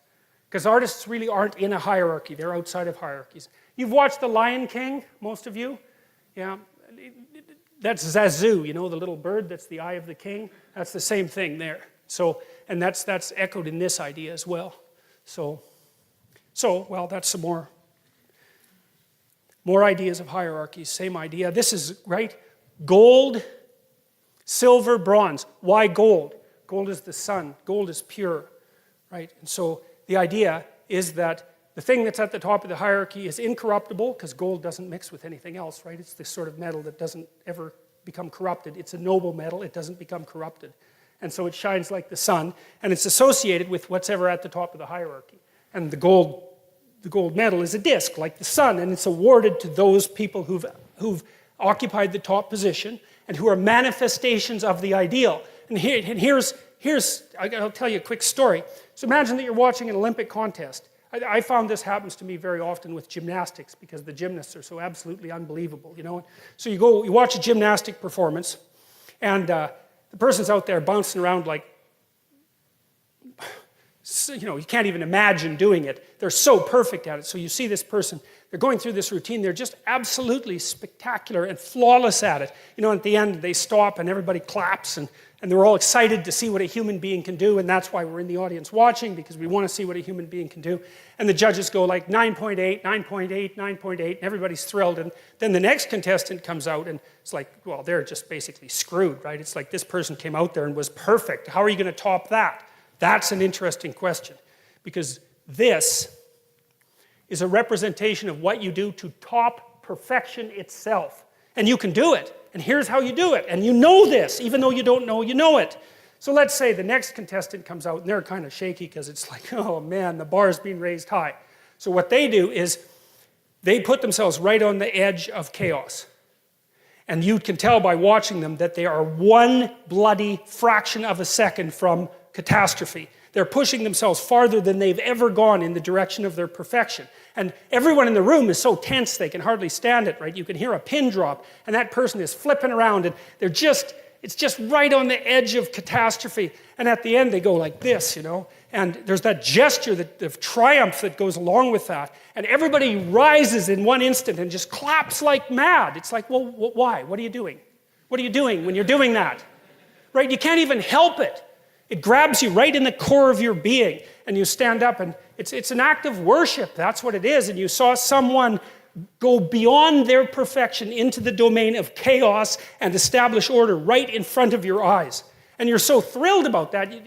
You're happy to be alive, and everyone's celebrating it all at the same time. And it's an absolutely amazing thing.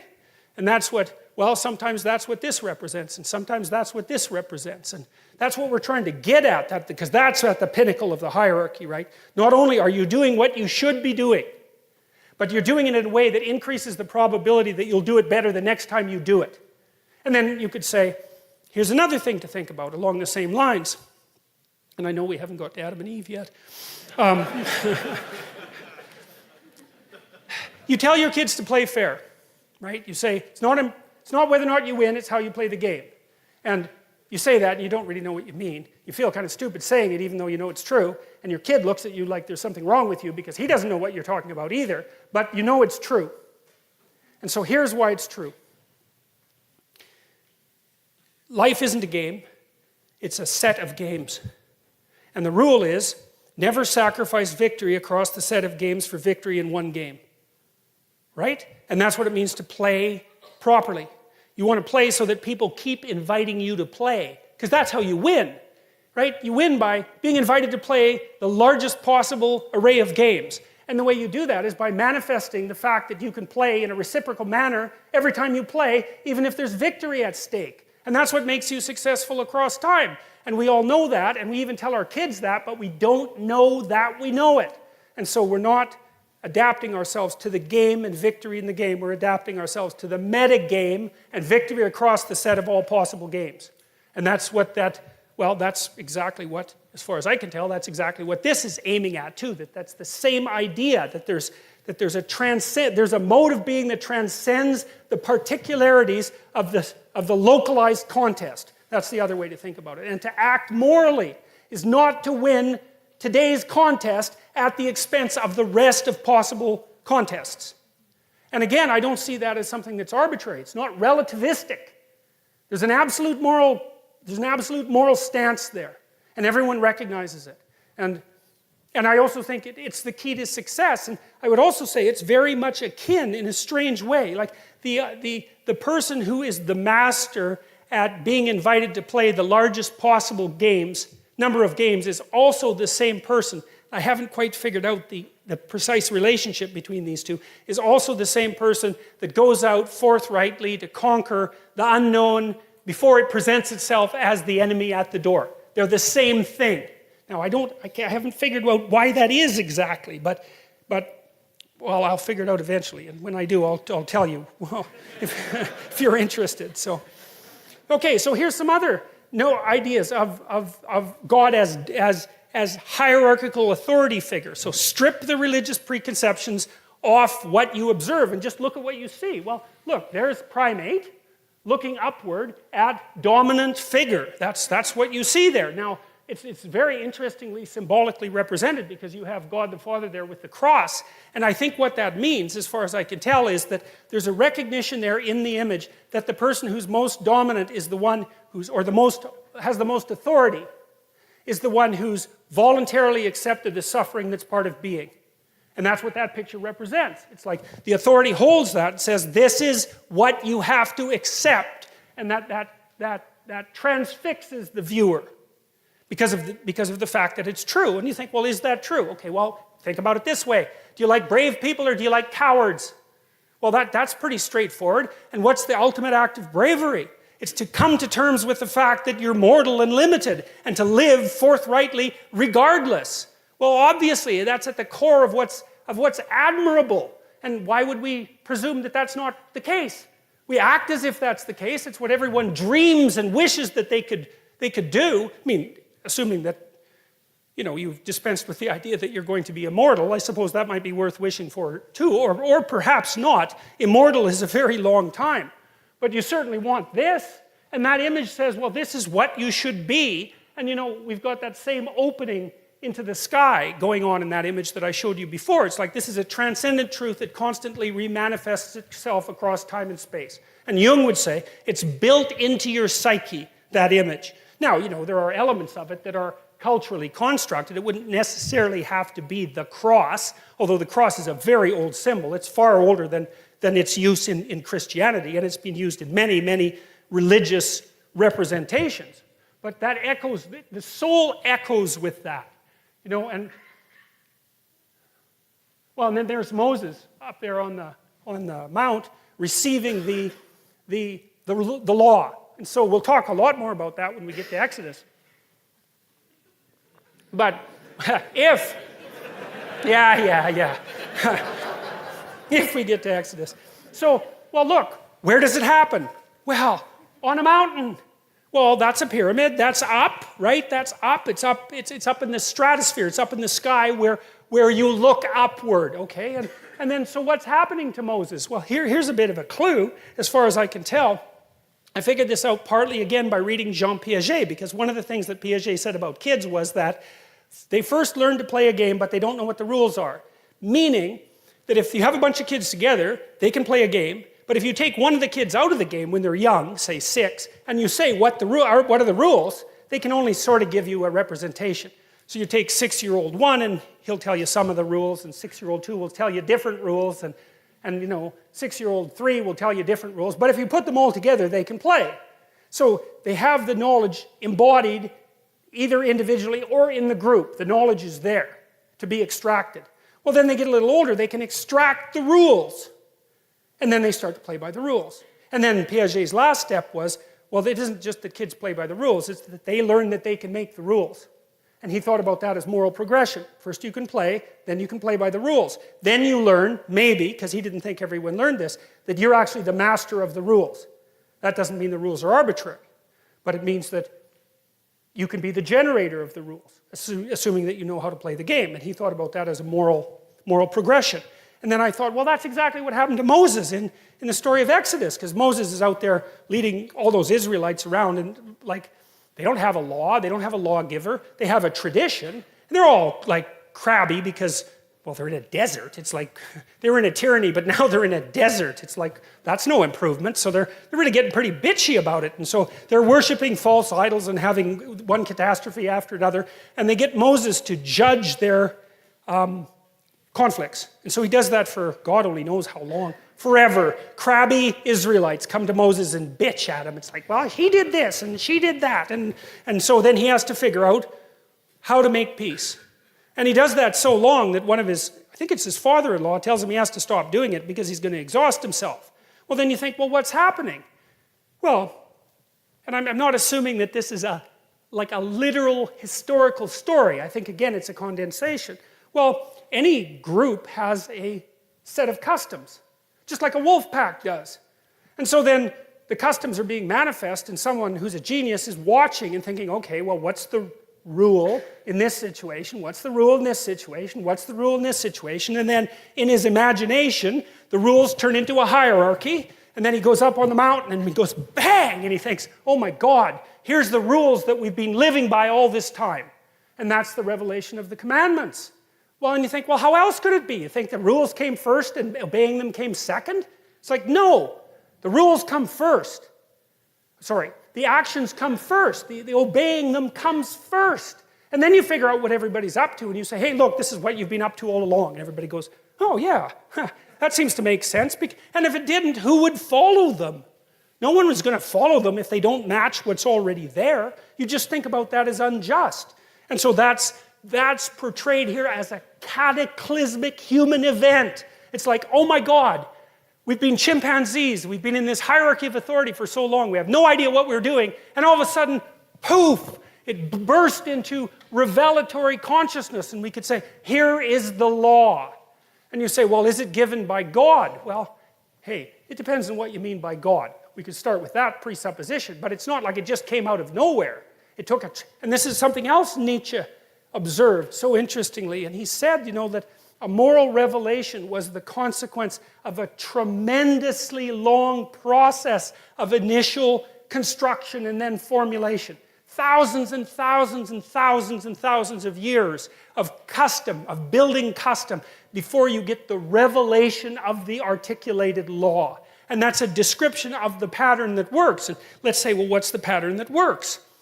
It's the game that you can play with everybody else day after day with no degeneration. And that's another thing Piaget figured out that's so brilliant, and that's his idea of the equilibrated state. It's an extension of Immanuel Kant's idea about the universal maxim, right? Act in a way so that each action could become a universal rule. That was Kant's fundamental moral maxim, and Piaget put a twist on that. He said, no, that's not exactly it. It's act in such a way that it works for you now and next week and next month and next year and 10 years from now. And so that while it's working for you, it's also working for the people around you and for the broader society. And that's the equilibrated state. And you could think about that as an intimation of the kingdom of the city of God on earth. It's something like that.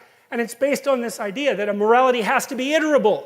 And there's been lots of simulations online already, artificial intelligence simulations of trading games, right? I mean, the people who've been studying the emergence of moral behavior, say in artificial intelligence systems, have already cottoned on to the idea that one of the crucial elements to the analysis of morality is iterability. You can't play a degenerating game because it degenerates. Like, obviously, you want to play a game that at least remains stable across time. And God, if you could really get your act together, maybe it would slowly get better. And of course, that's what you'd hope for your family, right? That's what you're always trying to do, unless you're completely hell-bent on revenge and destruction. It's like, is there a way that we can continue to play together that will make playing together even better the next day? That's what you're up to.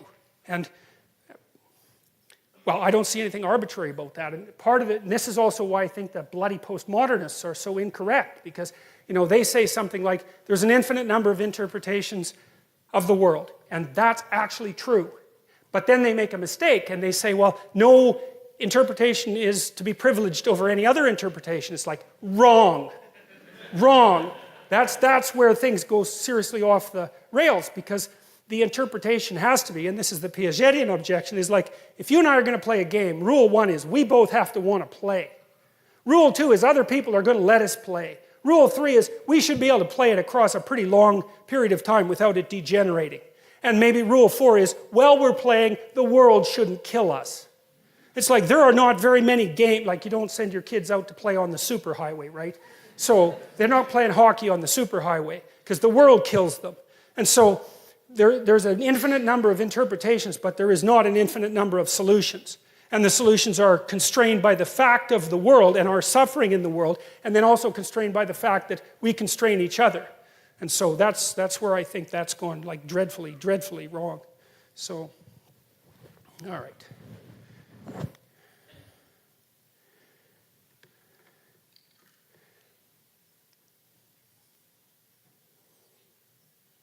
It's really fun to look at these old pictures once you kind of know what they mean. You know, at least that's what I've discovered, is that once I kind of understand the underlying rationale for, I mean, someone worked hard on that. That's an engraving, right? They took a long time making that picture. They're serious about it. And when you understand what it means, you know, all those people, they're prostrate at the revelation of the law. It's like, well, no wonder. It's like, break the law and see what happens. Break the universal moral law, man, and see what happens.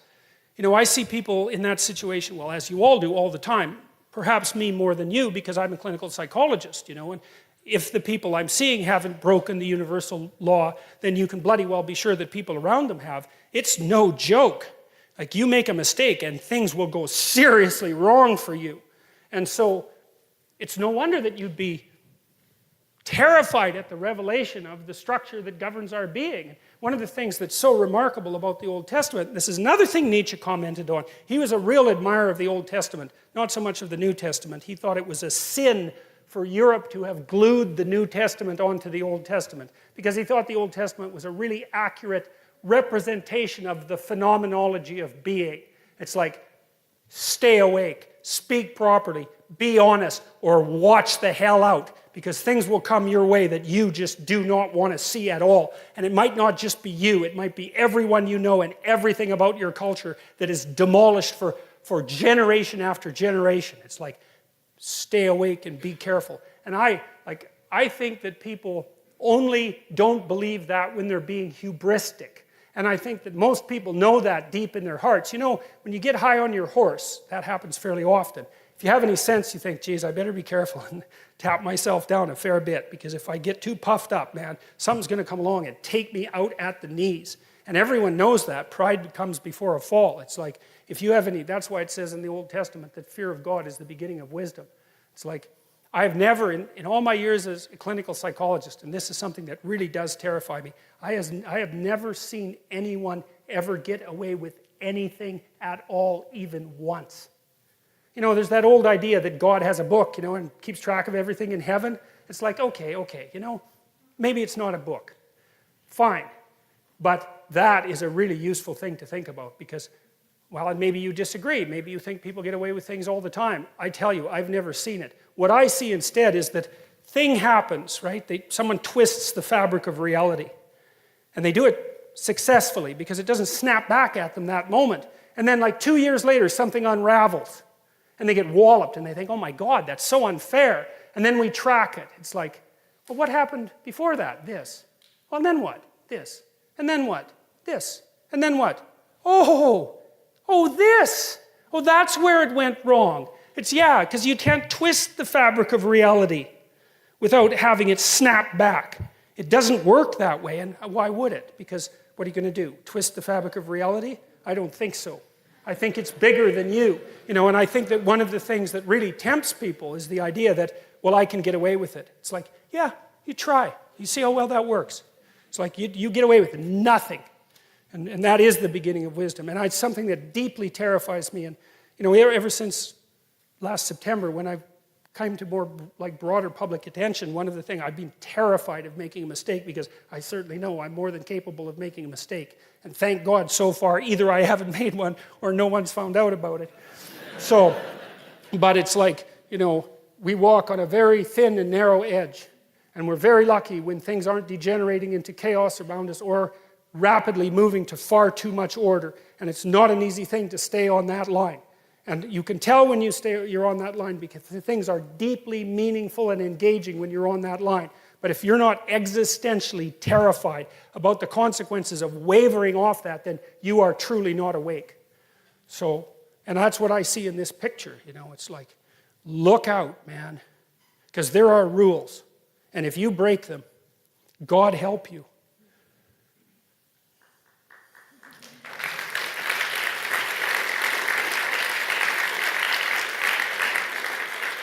So one of the things that seems to me the case with regard, I mentioned this in the question period a bit last time, is that one of the things that seems to be actually one of the advantages to gluing the New Testament onto the Old Testament is the idea of a transformation in morality that is analogous to the Piagetian idea that after you learn to play by the rules, you can learn to make the rules, because I think that's actually what happens to some degree in the transition between the Old Testament and the New Testament. Because in the Old Testament, most morality is prohibition. Here are things you shouldn't do. It's like, fair enough. And that's a lot of what you do with your kids. Don't do this, don't do this, don't. Especially when they're happy, you're always going around telling them to stop being so happy, because all they're doing is causing trouble. It's quite painful if you're a parent and you notice that. But the first morality is prohibition. Right? Control yourself so that you don't cause too much trouble. And then maybe if you get that down and you're good at it, then the next thing is, well, once you're disciplined, then you can start working towards something that's a positive good. And that's the transformation that seems to me to be fundamentally characteristic of the juxtaposition of the New Testament onto the Old Testament. But in these images, it's still something like serve tradition, serve the Father, psychologically speaking. Support the tradition, because you live on it. There, in the old Mesopotamian story, the Enuma Elish, which you can read about if you're interested in, the original gods, who are really badly behaved, they're like 2-year-olds. In fact, they're a lot like 2-year-olds. They kill the primordial god, Apsu, who's the patriarchal god. They kill him and try to live on his corpse. Well, that's what we all do, right? Because we live on the corpse of our ancestors. You could say we live on the corpse of our culture. It's dead. And that's not a great place to live, so you have to keep revivifying it so the damn thing, stays active and awake. You stay on the corpse for too long, and then the devil or the demon of chaos comes back, and that's what happens in the Mesopotamian story. It's like, don't be thinking that you can stay on the corpse of your ancestors for too long without contributing to the revivification of the system. Because the chaos that all of that holds at bay will definitely come and visit you. And you see that in stories like The Hobbit. Hobbits, they're nice, they like to eat, they're kind of fat, they're short, they're not very bright, they're hubristic. They have no idea what's out there in the broader world. They're protected, if you remember, by the Striders, who are the sons of great kings, who look like tramps. They have nothing but contempt for them. They patrol the borders and keep the bloody hobbits safe. But out there in the periphery, all hell is brewing and chaos is generating and forming. And that's an archetypal story, and that's why people like that story so much, because that's exactly right. Like, we're the hobbits, and we are protected from chaos by the spirits of our dead ancestors, and we're too damn stupid to know it. And we think, oh, well, we don't need them anymore. And that, to me, that's postmodernism. That's what the bloody universities are doing with the humanities. It's absolutely appalling, and we will pay for it.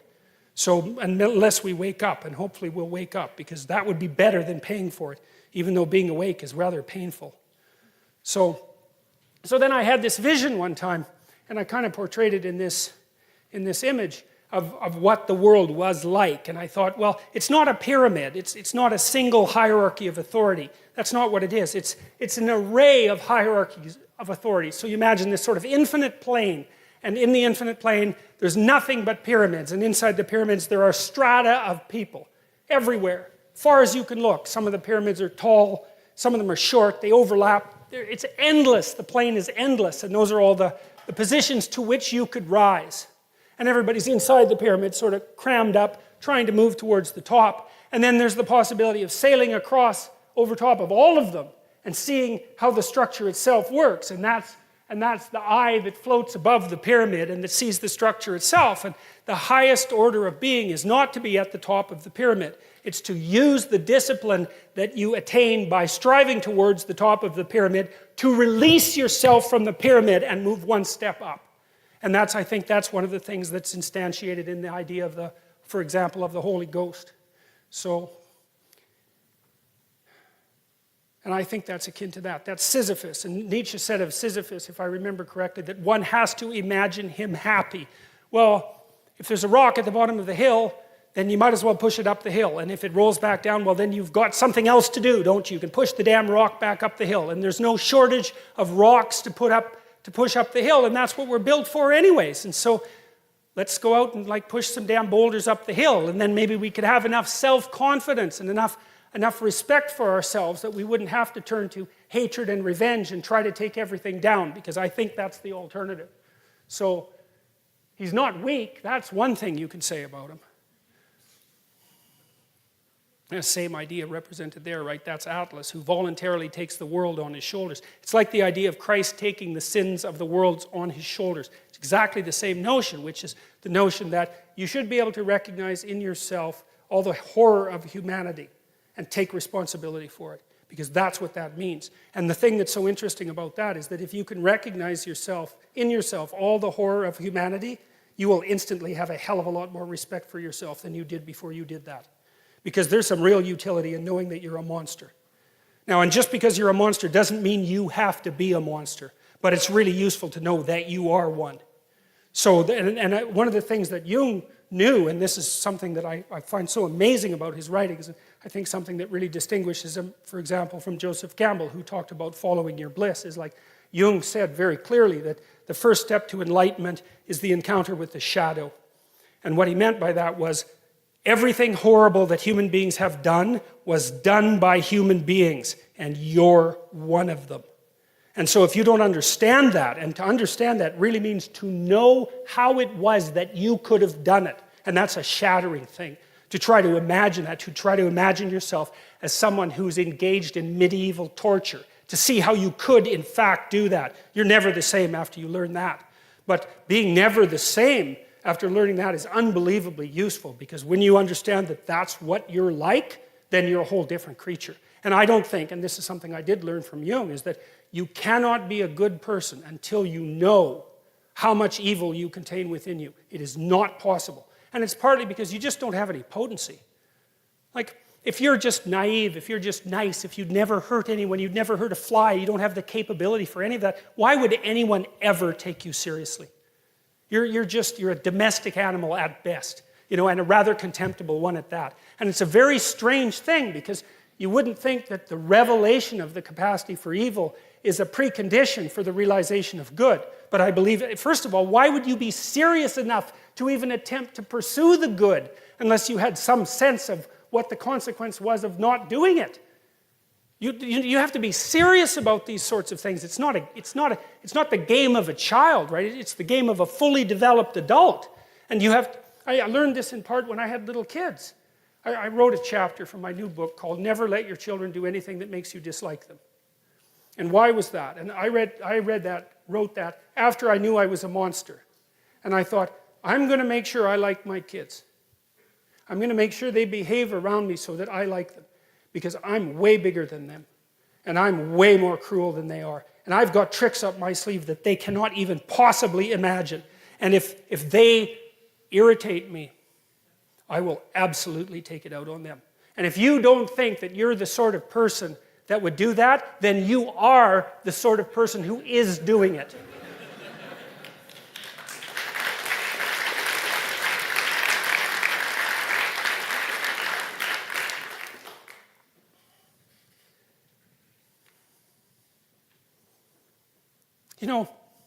We're not going to get to Adam and Eve, haha. I watched this great documentary once called Hitman Hart, and it was about Bret Hart, who was the most famous Canadian in the world for a while. And he was a Worldwide Wrestling Federation wrestler, and he was a good guy. And he came from this famous family of wrestlers who all came from Alberta. I think there were 7 brothers who were wrestlers and 7 sisters, and all the sisters married wrestlers. And they were all offspring, children of Stu Hart, who was a wrestling impresario like 40 years ago. And it was such a cool documentary because I was always wondering, why in the world do people watch wrestling and believe it, believe it? Do you believe movies when you go watch them? It's like, that's a hard question to answer. Well, you're there, you do. And so if you're watching wrestling and you're a wrestling fan, do you believe it? Well, it isn't a matter of belief. It's a matter of being engaged in a drama. And there are different levels of drama, right? So let's say Worldwide Wrestling Federation drama is not the most sophisticated form of drama. Okay, but I'm not being a smart aleck when I'm saying that. There's drama of different sophistication for different people. And that's also why religious truths exist at multiple levels simultaneously, right? There's got to be something in it for everyone. And that's a hard belief system. That's a hard system to put together. Something for the unbelievably sophisticated and something for the common person. Okay, so we have wrestling, and Bret Hart was a good guy, and he fell into the archetype of being a good guy, and that's partly what the story's about. It was a bit too much for him. But one of the things that he laid out so carefully was because he figured that 120 million people knew him, something like that, and that everywhere he went, he was treated like a hero, and he found that quite a burden, as you can imagine if you think about it.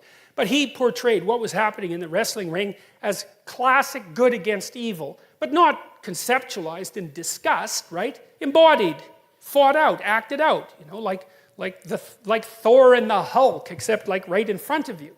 And so, well, that's exactly this sort of thing. I mean, we could consider hockey more sophisticated than wrestling, perhaps.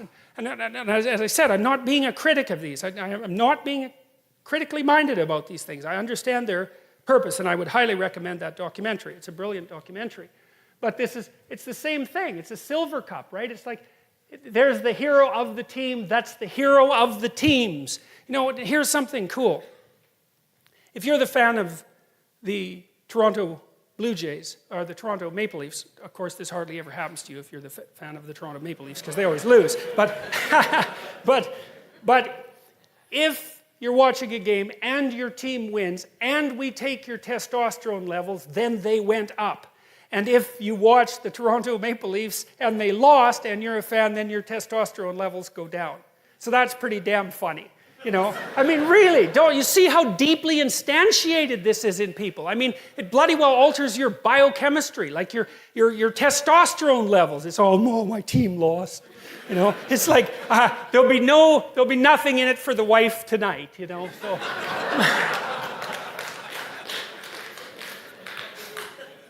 Yeah, God.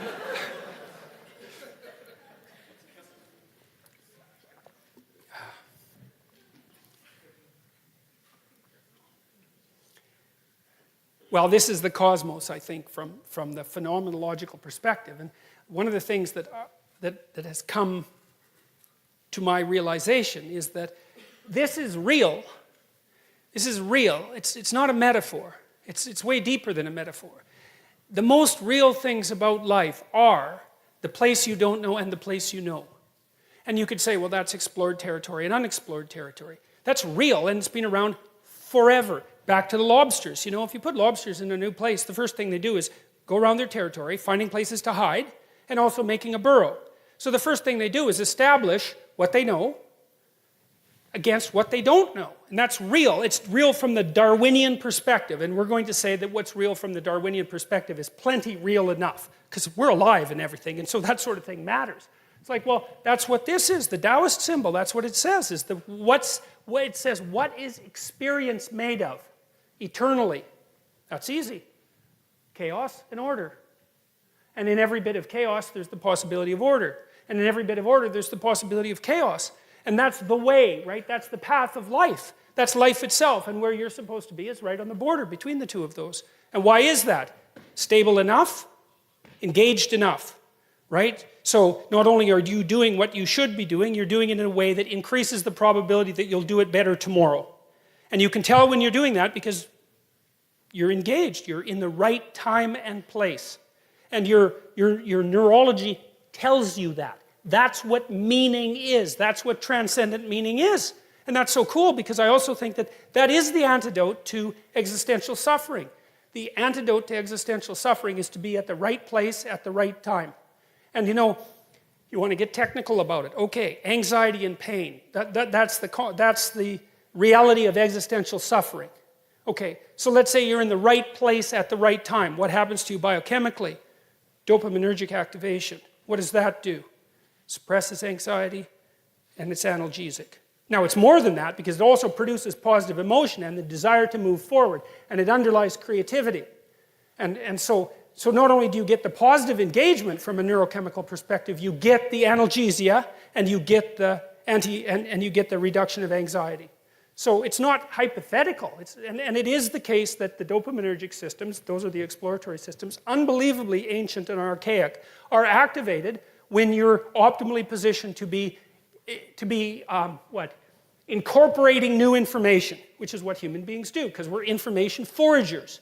And so we want to be secure, but building on our security at the same time. And then we want to do it for ourselves, we want to do it for other people, we want to do it for our families, we want to do it for broader society. We want to bring the whole world together in alignment to do that, and that's meaningful. And God only knows what we could do about the suffering of the world if we did that. You know, we have no idea what we could do if we started doing things properly. And maybe so many of the things that dismay us about life, we could stop. I mean, we stopped a lot of them in the last 100 years. You know, things are a lot better than they were 100 years ago. Obviously, they're not perfect. But 100 years ago, 120 years ago, man, you know, the average person in the Western world lived on less than $1 a day in today's dollars. It's like, you just try that for a week and see how much fun that is. So, the Taoists, well, what is this? Well, this is the pre-cosmogonic chaos out of which the Word of God extracted habitable order at the beginning of time. It's the same thing. It's the same thing. And that chaos, we'll talk a bit more about that later, I guess, because it's a very complicated thing to describe. But it's certainly the thing that when you encounter, the chaos is what you encounter when the Twin Towers fall. Right? You remember what that was like, right? So it was September 10th. Well, that was the world. Everyone knew what the world was like. And then it was September 11th, and everyone walked around dazed for 3 days because the buildings fell. But so what? You can see a building fall. You can understand what happens when a building falls. So then what's going on with the being dazed? Well, it's the chaos that underlies our habitable order manifested itself when those buildings collapsed. It was a brilliant act of terrorism. And everyone was frozen and curious because that's how we react to that sort of thing. It's like the shark. You know, remember that famous movie poster for Jaws with the woman swimming on the top of the water and that terrible Leviathan shark underneath coming up to take her out. Well, that's life, man. That's the world. And now and then you see that. And when something falls like the Twin Towers fall, you remember that the ocean below you, the abyss, right, the primordial abyss, that bloody thing is deep. And you're fragile. And that happens when someone betrays you, and it happens to you when your dreams fall apart. You encounter that chaos again from which the world is extracted, and then you're called upon to act out attention and the word in order to bring the world back into order. And none of that is superstitious. None of that is superstitious. None of that's even metaphorical. It's real. It's more real than anything else. And I think the reason for that in part is that it's been this way forever. Right? As long as there's been life, this has been the rule of life. And that's the cosmos, that's reality, that's what we inhabit. And so one of the things, you know, the so-called new atheists, and I don't want to go on a tangent about new atheists because I think atheists are often remarkably honest and very consistent in their analysis. So, but I just don't think they're taking the problem seriously, man. Like, I don't think they take their evolutionary theorizing nearly with the seriousness that it necessitates. And I don't think that you can dispute the proposition that the longer something has had a selection effect on life, the more real it is. It's the fundamental axiom of Darwinian biology. And I think the Darwinian world is more real than the physical world. That was the argument that I was trying to have with Sam Harris, and I didn't do the world's best job of that, although it went not too bad the second time. But it's not something to be taken lightly. It's a very serious, profound, and meaningful proposition. And people act it out and want to act it out whether they know it or not. That's Marduk. So the story of Marduk, I'll just give it to you very briefly. Tiamat and Apsu are locked in embrace at the beginning of time. Goddess of salt water, god of fresh water, together. Chaos and order, right? They give rise, masculine and feminine, they give rise to the world of the elder gods. And those are, to me, they're primordial motivational forces. They're something like that. And their rage and their lust and their love and all these things that possess us that are there forever. And they're out in the world acting. And they carelessly slay Apsu, their father. And they're making a racket, and then they kill Apsu. And then Tiamat gets wind of that. And that's Tiamat right there, by the way. She's kind of a rough-looking creature. And she's the mother of all things. And so she's not very happy about this. Her children have destroyed structure itself. Plus, they're noisy and careless. And so she thinks, all right, just like Noah, just like the God that brings the flood to Noah, exactly the same idea. Tiamat comes back and says, yeah, okay, enough is enough. I'm going to take you out. And she makes this battalion of monsters and puts the worst monster there is at the head of the battalion. His name is Kingu. He's like a precursor to the idea of Satan. And she lets the gods know, hey, I'm coming for you. And so they're not very happy about this because they're gods, but like, yeah, she's chaos itself, right? She gave birth to everything. This is no joke. And so they send one god out after another to confront her, and they all come back with their tails between their legs. There's no hope. And then one day there's a new god that emerges, and that's Marduk. And the gods know, as soon as he pops up, they know he's something new. Remember, and this is happening while the Mesopotamians are assembling themselves into one of the world's first great civilizations. So all the gods of all those tribes are coming together to organize themselves into a hierarchy to figure out what proposition rules everything. And so Marduk is elected by all the gods, and he says, look, I'll go out there and I'll take on Tiamat, but here's the rule. From here on, you follow me. I determine destiny. I'm the top god. I'm the thing at the top of the hierarchy. And all the other gods say, hey, look, no problem. You get rid of chaos, we do exactly what you say. Now, Marduk, he has eyes all the way around his head, and he speaks magic words. Those are his primary attributes. And so he takes a net, and he goes out to confront Tiamat. And he encloses her in a net, which I think is so cool because it's an encapsulation, right? It's a conceptual encapsulation. He encloses chaos itself in a conceptual structure. He puts it in a net, and then he cuts her into pieces, and he makes the world. And then he creates human beings to inhabit that world and to serve the gods. And he creates human beings out of the blood of Kingu, the worst of the demons.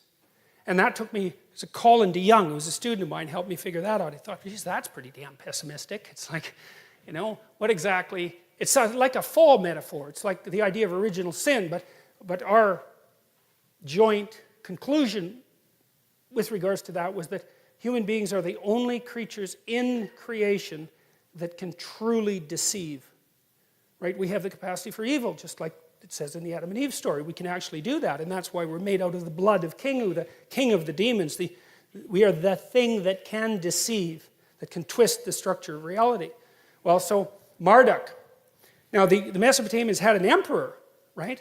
And the emperor was the avatar of Marduk. That's what made him emperor. He was only an emperor if he was going to be Marduk. He had to be a good Marduk, which meant he had to confront Tiamat, chaos, and cut her up and make order out of her pieces. And what the Mesopotamians used to do at the New Year's celebration, they'd go outside their walled city, and that's explored territory versus unexplored territory. They'd go outside their walled city into chaos, and they'd bring all the statues that represented the gods, and they'd act this out. Because they're trying to figure something out, right?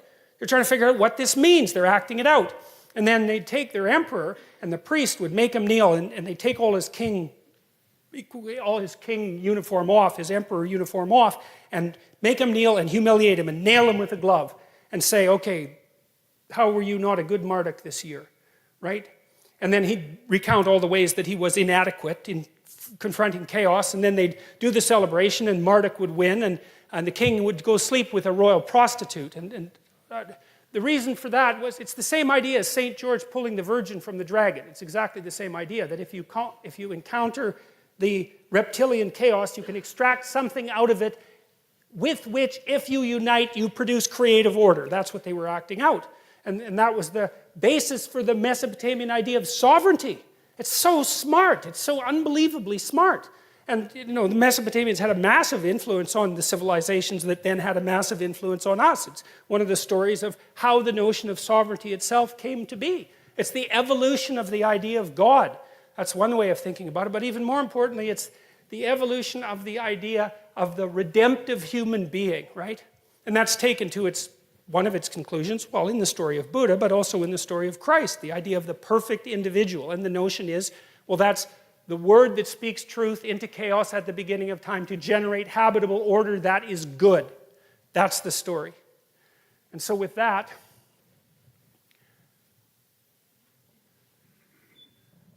let's see. I'll just show you these pictures because they're so interesting. Once you know what they mean, they're so cool. That's a symbol of infinity. Well, that's Hercules and the Hydra. Well, what's life like? You cut off one head. What happens? 7 more grow. Right? Well, what do? Run home? Well, no, that's not what you do. This is what you do. You fight it. It's the chaos that generates partial chaos. It's the ultimate chaos that generates partial chaos. But that chaos also is what revivifies life, because otherwise it would just be static.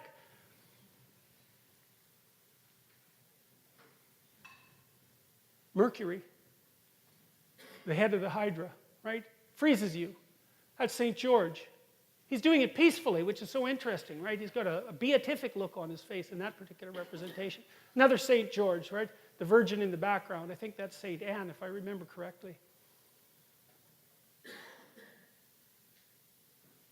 St. George, he's the patron saint of England. Here's an interesting one. This actually sheds light on the human proclivity for warfare. St. George, that's a Muslim soldier. It's really easy to transform the enemy into the dragon, right? Because the enemy is often the predator, and we do that instantaneously, right? Without a second thought. And so then we can go to war morally, because why not take out the snakes? Well, the problem is, where are the snakes?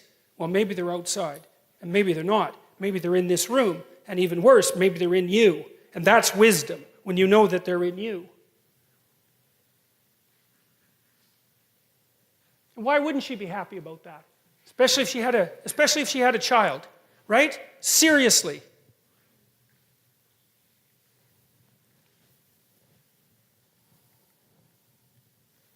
And that's Horus, right? The god of vision. And he was a falcon, because falcons have great vision, and they fly above everything and they can see everything. And so that was the Egyptian creator god, Horus. And I'll tell you the story about Horus at some point as well. Now, here's some pictures that demonstrate what I had described as the emergence of, let's say, the meta-hero out of the hero. So there's the person you admire, and then there's the set of people that you admire, and then there's the meta set of admirable people, and the extraction of that ideal. As far as I can tell, that's just what's portrayed in these images.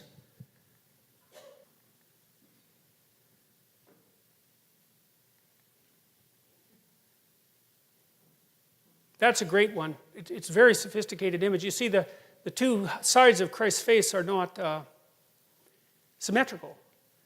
One's God and one's man. That's what that icon means. And so the fully developed person in this representation is one of the oldest representations of this sort that we know. The idea is that there's the human person in his ordinariness, let's say, and then there's this kinship with the divine that's associated with the willing adoption of the responsibility of mortal being. And that produces this union, and then it's manifest in a book, right? Because that's speech, and it's associated with the Son, right? It's the proper way of being.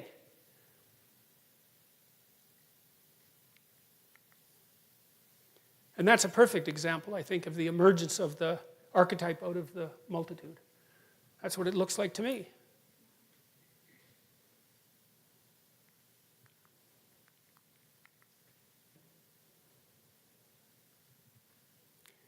And so, I guess now we're done with Genesis 1, and that took 3 lectures, but God's complicated, that's the thing. So,